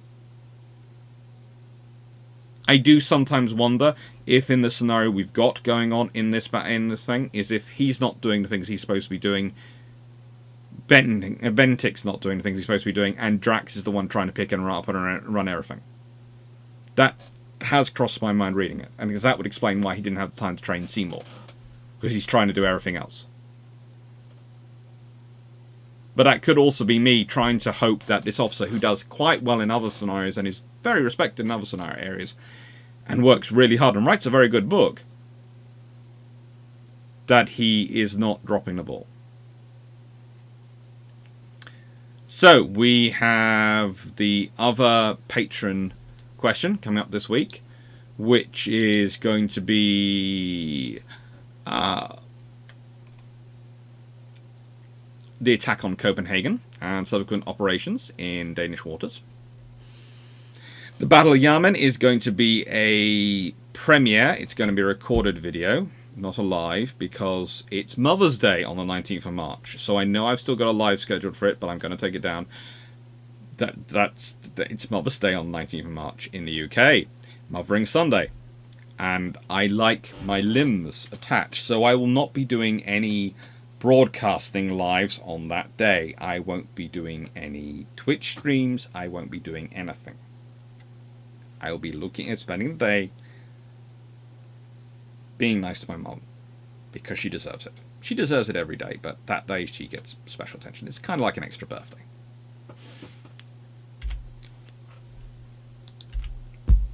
And we've got coming up this week, we've got Grand Strategy, When the World is Really Not Enough. I think you'll enjoy that one. Thank you very much for watching. Hope you enjoyed, and hope this version number 4 of this video you liked. And yes, if there was someone doing a time and motion study and time productivity study of me, they would probably hate the amount of times I reshoot my videos to get them right. Because I think you're worth it. Even then, I still make mistakes. Like, apparently on one video recently, instead of saying the Swiftsure class HMS Splendid, I said HMS Swiftsure. Falklands War. Sorry. My slip up. Didn't notice when I did a check through the recording. Ears let me down. Thank you for watching. Take care, and I don't know if I need to put a question at the end of this video, because I'm fairly sure there's enough stuff going around. But the question I would put to you is, do you agree with me that if they start losing ships at the beginning of Jutland, and it looks like a Dogger Bank scenario, they don't go, that Shear goes, I'm getting out of here? I think especially if Hipper's killed and Lutz out, I don't see Shear hanging on and trying to fight more. But I'd love to hear your views on that one. Take care and thank you for watching. Bye. In a minute, I have some more to say. Now, one of the interesting things that has come out of this whole discussion has been a lot of discussion about British armour, and at some point I am going to have to do it, and probably do a video about armour and armour construction. But I have a problem. The most recent book which really gets into development of British armour and provides you with anything like a meaningful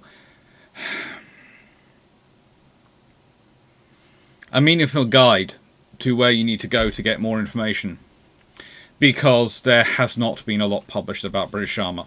There is not a lot, and certainly not a lot of good quality stuff, in that a lot of what I've seen on British armour tends to be trying to make the case for something else. And there are some good sources which try to be independent, but again, they're often limited in terms of access to sources. There are several sites I use online which I know are not as good for British systems, because there isn't the publication information out there in terms of publication, and they don't have access to the primary sources. And sometimes I will go and read the archive documents, and I'll think back to that site or another book I've read, and I'll go, that's not quite right. I can see where you're going, I can see your perspective, but that's not quite right. And that causes fun. But one of the things that's come up in discussions of the shells, and how the better shells lead to better armour, etc., and better armour leads to better shells, is that, of course, I mentioned that there was a process of armour improvement going on in terms of the armour. And there was also a constant metallurgical development of materials, in that one of the things you find which is really annoying when you're doing British study, and you're studying British steels, and this is something I learnt to my fault when I first started doing my PhD on aircraft carriers. The British government, as long as, with the Navy, with its policy of steel and designations, as long as it's on the same concept, even if it changes in terms of its makeup and they add in and it becomes a very different beast in terms of the alloy it is created into and the version of steel it is, it still gets the same name. And I remember when I first found this out, going to my father and going, why? And he goes, well, it does the same, it's for the same job. That's not any help. Do you know what's worse is that there are lots of navies which do this? But the problem is, if you're familiar with a navy, you will know they've done it. If you're not familiar with the navy's primary sources, if you don't go into their archive material, and you don't have the ready access to places and the archive material of the companies which are making it, and those are trips to get to, even for me, because they're often in very little archives. Lovely archives, but there's a reason I'm as familiar with Newcastle, Liverpool, Glasgow as I am. It's not just because I have family in those areas and I love to visit them. It's because I have to go and spend a lot of time in those archives. And honestly, it's on my list of things to publish someday. Someday I will do a history of British armour, or I will get a PhD student, because hopefully I'll be employed in a university where I'm able to have PhD students and have the degree awarding powers, and I'll have a PhD student who'll be doing it, and I'll be able to guide them to go and find resources which I've had to find for other things I've done, and to produce that whole book, that whole PhD thesis. Because British Armour is wonderfully annoyingly complicated. And when I see people do things which I know are not quite right, in that they've got they're on a correct idea, but they haven't got the full information, etc., I can't point to things other than the archive documents, and then I have to go trolling through my own notes to go and find. So often can't be. It's honestly, it's a time thing. If I'm going to reply to every comment which gets things slightly wrong by going, you need to go and read in this archive, up in this country there, which they are probably never going to be able to do, then it's a waste of my time and theirs, and in the end I just don't respond. And just think, someday I'll write the book. I'll get someone else to. But Warspite at Jutland is an interesting one, because it comes up to people looking at her armour's pierced. Well, there's a reason for that. If we go into... Why is it shipped to the damage report? It's got it the wrong way around. It's loaded the slides the wrong way around, but we will deal. We will deal. So, this, as you can see, is HMS Warspite's operational report. And if you go to point 8, after the explanation of why she was having the trouble with steering, Warspite shaved close under Valiant's stern, and every attempt was made by Hellman engines to bring her head back to port, with the dire result that she only closed ahead of the enemy's battle fleet at decreasing speed. I then decided to go to full speed ahead and continued turning to starboard. I'm unable to give further details except that I managed to get away to the northward after practically turning 2 circles under the concentrated fire of several of the enemy's battleships. During this time, the centralised control was impossible, but fire was kept up by all turrets on local control. Closest range was estimated to be about 12,000 yards. Now that's estimated by local control, not central control, so it could be actually less. And the ship was badly damaged by shell fire, but not completely disabled. 12,000 yards.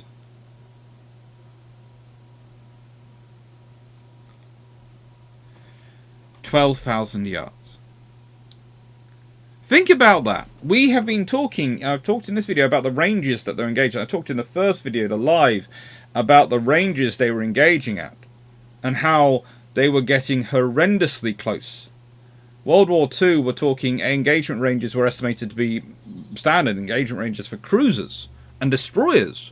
Cruisers 18,000 yards. For Triber class destroyers, there's a reason they actually do develop the shells out to 16,000 yards. And think about their firing control out to to as much as 24, although if they could reach there, I would be surprised. But the point is, they do it. 12,000 yards in battleship terms, even in World War I's, is spitting distance. It's punching someone in the face when you're in their face. You're literally, this one's the face is here, you're there, boom. Of course you're going to hit, and you're going to hurt. Especially with the power of a gun at that range. It's going to hurt. And it's going to pierce the armour.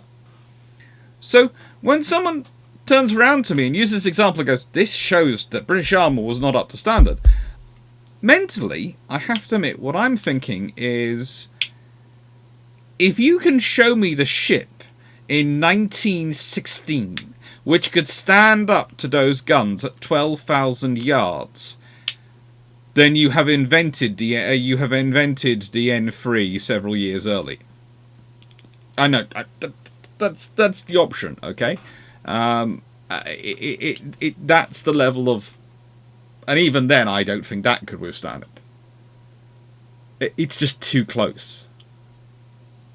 But the thing is, again, you have this wonderful damage control report. And this is one of the things I love about this battle, because there are so many ships which, and this is one of the reasons why I come with the coulda, woulda, should have been lost ships.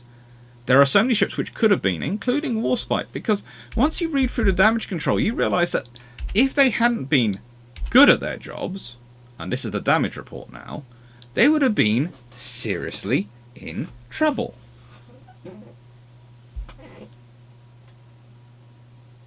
A large hole was made in the forecastle deck on the port side. Small holes were in the port side. 2 holes were pierced inside plating at about 216 and 218 stations, about 2 foot below the upper deck, and 2 more at 232 and 236 stations at the edge of the upper deck. The shells which entered these laid positions extensively damaging the cabins in the vicinity. The belt armour of 520 pounds, so that's the thickest belt armour, was penetrated at 157 station port by a large shell, leaving a hole 2 foot 6 inches by 2 foot. The longitudinal bulkhead inside being badly hulled and distorted. On the ship's side, port, the ash and soil chutes further aft were carried away. The superstructure aft, surrounding the communications tube from the after director tower, suffered extensively, the plating being riddled and distorted over a large area by an explosion of heavy shell, causing large holes in the starboard side. The armour tube, 4 inches in thickness, was struck, and a large piece of 2 foot 6 inches deep, extending round half the circumference of the tube, was broken out, as shown in the illustrations. Now, one of the interesting things is that when this says, see here, show the illustrations, unfortunately the link doesn't work on the Dreadnought site. I have clicked on it many, many times. But the point is, this ship was severely damaged. And yet it stayed afloat. It's good having it here in a way, isn't it? As it writes here, he does 2 full circles at full speed in front of the entire high seas fleet and survives. That's a feat of frigating naval architecture and seamanship. That is a feat of luck. This is where Warspite earns her status and her glory.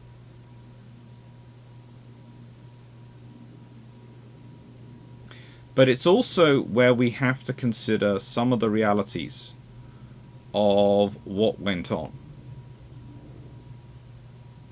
Where we have to consider some of the realities of these ships.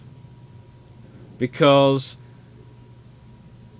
they are battleships, yes, and they are built to fight battles, and they are built to fight the battles and keep on fighting.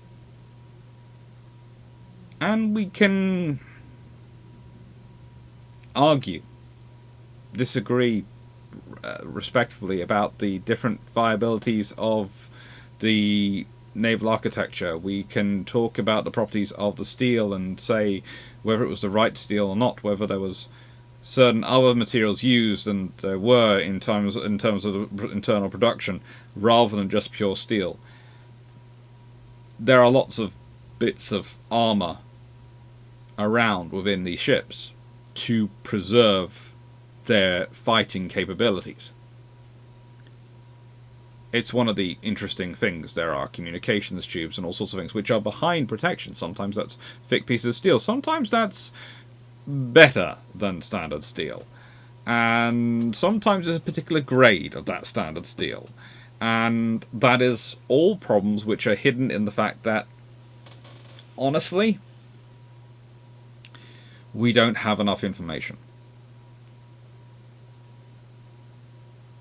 When I visited HMCS Haida, one of the first things I went around doing when I got a few minutes on my own wandering around her, when everyone was busy and no one noticed me, was I went around inspecting the steel plates and the bulkheads and looking at them, remembering every single thing my dad taught me about trying to identify steels, and taking pictures, going back, looking at plans and thinking about it.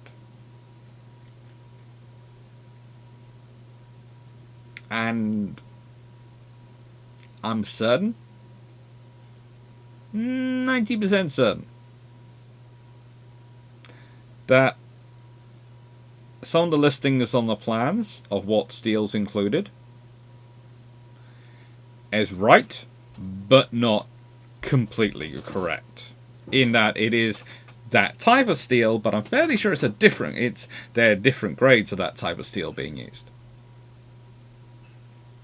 And again, this is something which goes back and forwards in DNC between the directors and naval constructors, between the naval constructors involved and the shipyards. And those memos, those points of discussions, the reference points don't always, in fact, most of them don't survive. And that makes the job of being a naval historian so much fun, because you have to go and try and figure it out. And you can't on ships which aren't here. And that's one of the things why I'd be very careful. I would personally always err on being very careful when making assessments of ships which we can't see. I'm very careful when it comes to making assessments of German ships, because we can't see them. And Japanese ships. I can be far more confident in the materials I have available in secondary sources and the information I have from people who are looking at them and have gone around them, and I hope someday to visit them myself, American battleships, than I can in almost any other nation's ships, because they don't exist, and the American ones do. And the example I'd give is myself, and this is going to sound egotistical, but if you read my notes for a presentation, which are a list of bullet points, versus actually watching one of the presentations, you'd be going, where does the information come from? What's that? Why is that? How's that appeared? Because that's the stuff in my head, which I don't need to write down. And that's a problem when we're looking at ship design. Anyway, I've got a few more points which are actually, I wouldn't say this is off topic, but I would say there are points which are more relevant to the Green Boys discussion coming up next. So, I thought I should add on at the end a little bit of an example of where I think the ship should go. I should also mention the fact that there are other estimates out there of what would have happened if ships had been, if the Royal Navy had proper shells. Some of the estimates go to 6 ships. Some of the ships estimates go to as many as 12 ships of the Germans could have been lost. I estimated at 5. Why? Because I'm being very conservative, but also because I cannot get this image out of my head. Sadelets. That ship should have frigating sunk. Okay? That crew deserves, every single one of them deserves the highest medal you can get. Honestly, there should, I hope, haven't checked, but I hope there is somewhere in Germany a monument to that crew and their feat of seamanship in actually getting that ship back to Germany. That's why I feel comfortable lowballing the British likely successes. I also feel, as said, I think the Germans would have fallen back.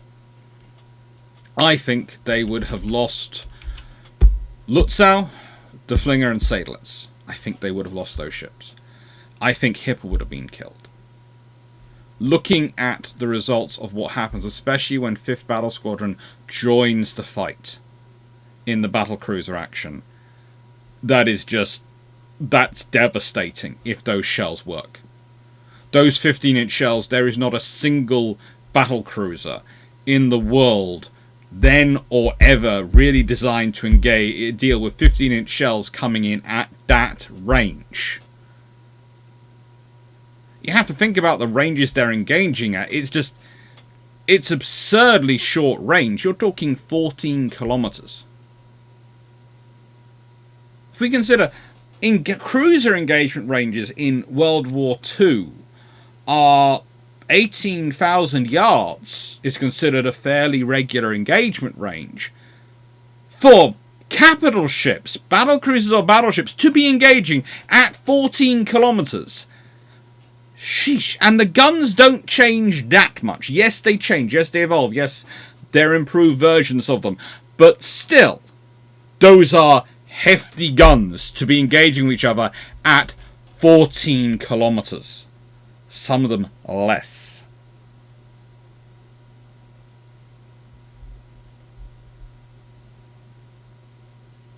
A lot less.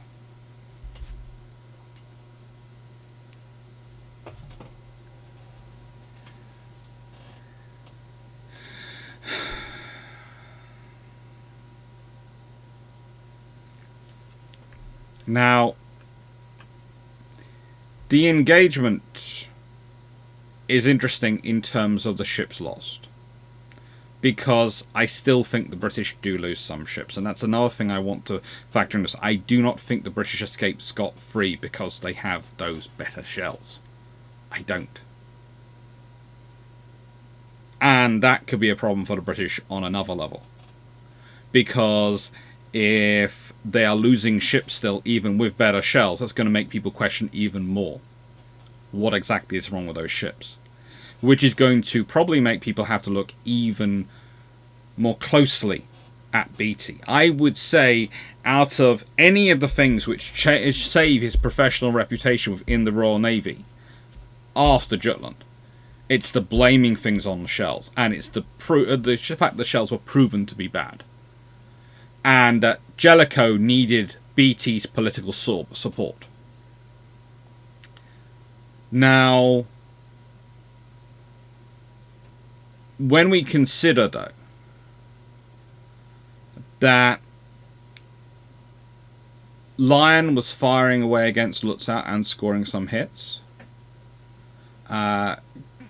Queen Mary and Tiger were, well, the Flinger was not engaged in the initial battle, but Malta drew 2 ships firing at her.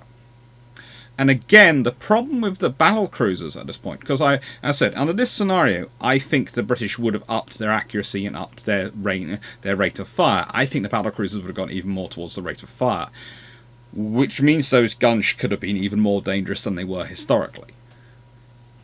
Which is another reason why I think the British still lose battle cruisers. So for me, the hits which really matter and which really do count are those which are scored by 5th Battle Squadron.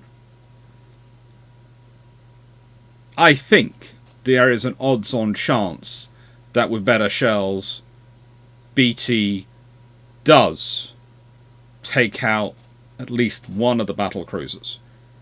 And I think possibly, therefore, Queen Mary is only being focused on during this part by the Flinger more likely than Seydlitz. Seydlitz is most likely damaged.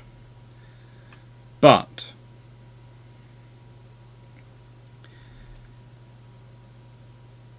for me, Lutzow gets hit 4 times by British battle cruisers. 4 hits on Seydlitz, 2 on Motka, 1 on Von der Tam. And that's from the battle cruisers. And 6 hits, 1 on Seydlitz, 4 on Motka, and 1 on Von der Tam. Between 15:48 hours and 16:54 hours. Now, of those shells, and that is 17 shells hitting them versus the 42 shells that hit them in that period from the German battle cruisers. Now the thing is, the Germans have similar problems with their shells not working, because if you consider they get 42 hits on the battle cruisers and 2 more on Barham, so that's 44 hits. 9 on Lion, 6 on Princess Royal, 7 on Queen Mary, 14 on Tiger, 1 on New Zealand, which goes, oh, you hit me! Okay, I'm firing even more. And 5 on Indefatigable, which of course, under this scenario, would have had a previous fight with Goeben. This compares to the 17 hits the British get. So, the Germans managed to score... That sounds terrible when you say score, but 44 to 17 is more than double the number of hits.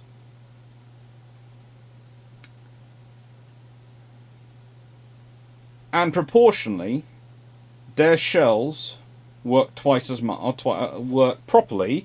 Of the British shells, the 17 which hit, 3 or 4 seem to work properly, the rest don't. Of the German shells which hit, you are talking about 16 to 18 seem to actually work properly. But there again, in that time period,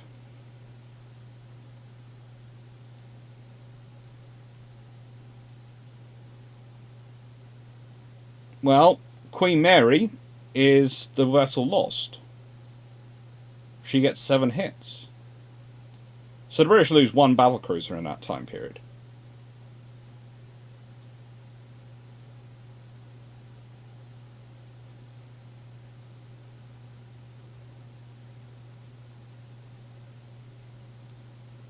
It's also the point when Princess Royal disappears behind a whole load of smoke that a signal leapt on the bridge line and announced, Princess Royal's blown up, sir. BT turned to Chatfield at this point and said, there seems to be something wrong with our ships today.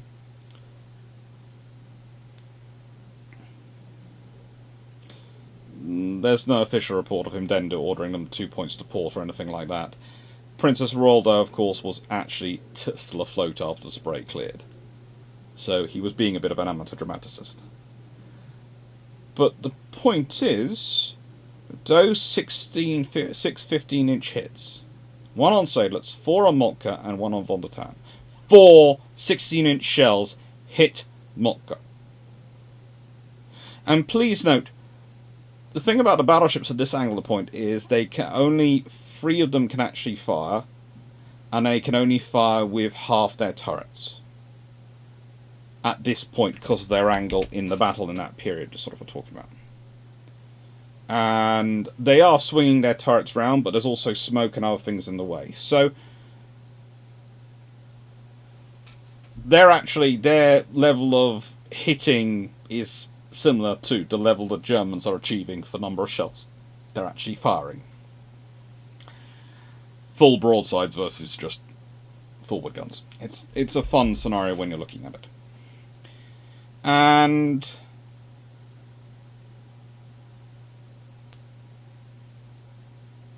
the fact is, if you think about those ships, Lutzow is the one which is sunk after the battle. She doesn't get any 15-inch hits in that period. She gets 15-inch hits later. But 1 on Seydlitz, 4 on Moltke, and 1 on Von der Tann. Moltke has 4 15-inch shells hit her, and thankfully for her, every single one is a damn squid.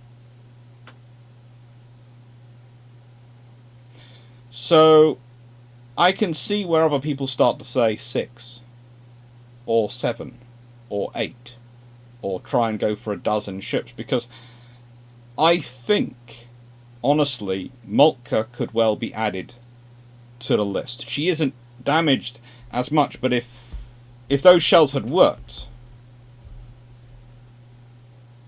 4 15-inch shells hitting her, 2 13.5-inch shells hitting her, in a very quick succession, working properly,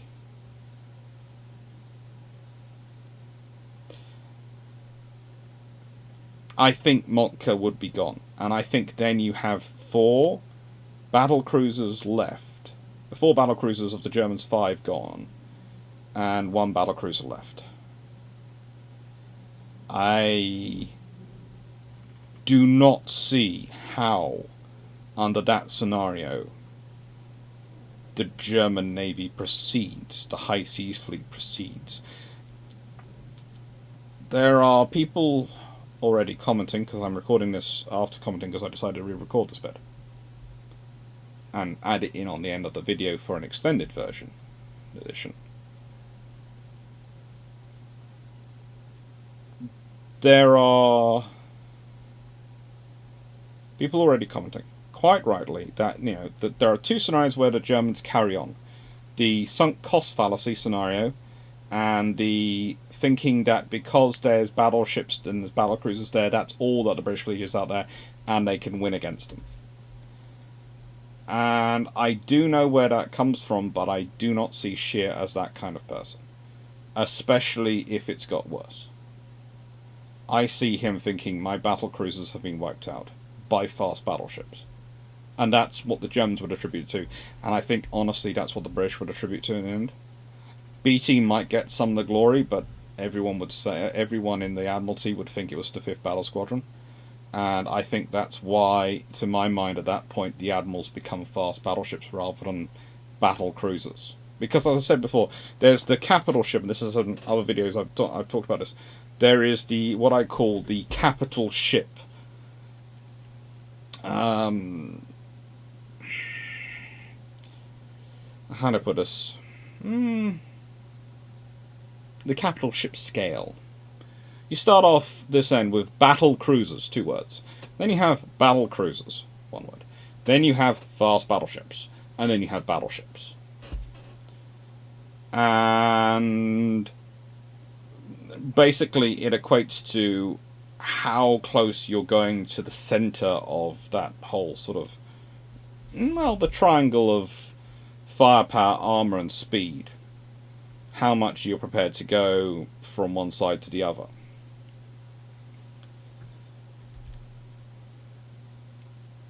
I think at that point the Admiral class become fast battleships. And that's going to be the big consequence. And how that's going to change the world, I don't know. Because if it's one thing if it's a battle cruiser, the Americans can go, well, yeah, it's a battle cruiser, but if it slows down the fight, we'll beat it with our big ships. If it actually engages one of our battleships, yeah, they've got 16-inch guns, they'll muller it. Yeah, it's a battle cruiser. So it's a big threat, but we can beat it. I think I am strongly inclined to believe that fast battleships would have that would be the biggest consequence of this, because that would change the treaties, because I do not see how the Americans don't start factoring it in. So if it is a 45,000 ton, 28 knot, 15-inch gun armed fast battleship, that's one thing. If, because it's a fast battleship rather than a battle cruiser, the British push up the guns again, they go for a 16.5-inch gun or the 18-inch gun, then that's going to be an even more of a problem for the Americans to factor into any post-World War I treaty, if any treaties actually happen. Because, as I've said in the video, I think if the battle ends as I think it would, with the Germans going, we're cutting our losses and getting out of here, I think the Americans do come into the war as they historically did.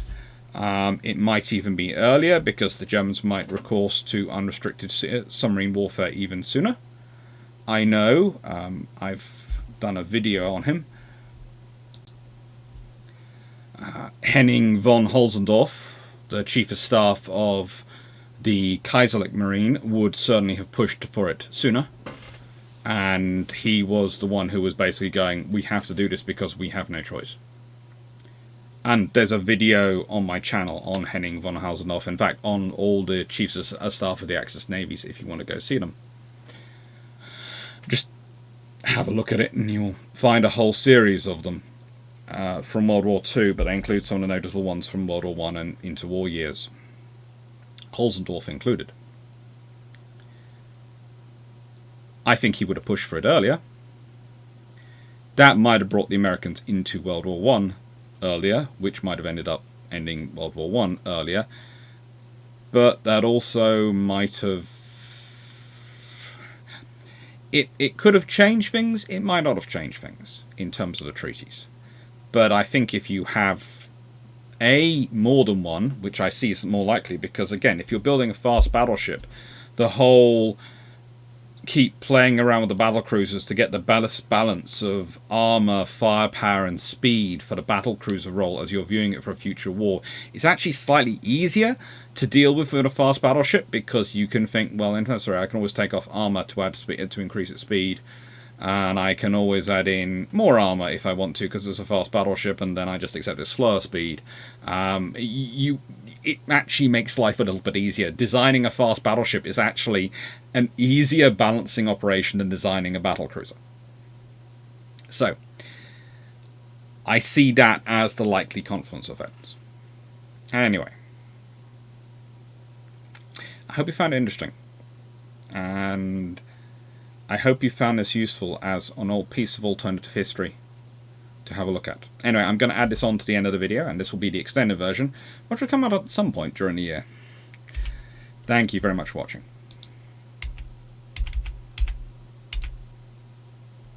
And, yes, again, this is one of the best interactions ever. I will make this full screen for you all to read. Reginald Hall being Reginald Hall. Reporter from the Daily Mail saying, but, you know, you've lost the bottle. Hall said, how do you make that out? You know, the reporter's making a fool of himself. The reporter goes, how do you make that out? And it's a very simple answer, and it's a simple answer to remember whenever you're having the Jutland discussion. Well, if I kick you out of this room, which I shall do presently, and you can't get back in again, isn't that a victory for me, even if I get a black eye in the process? Remember that. Please don't get black eyes. Have a nice day, and thank you for watching. Toodles.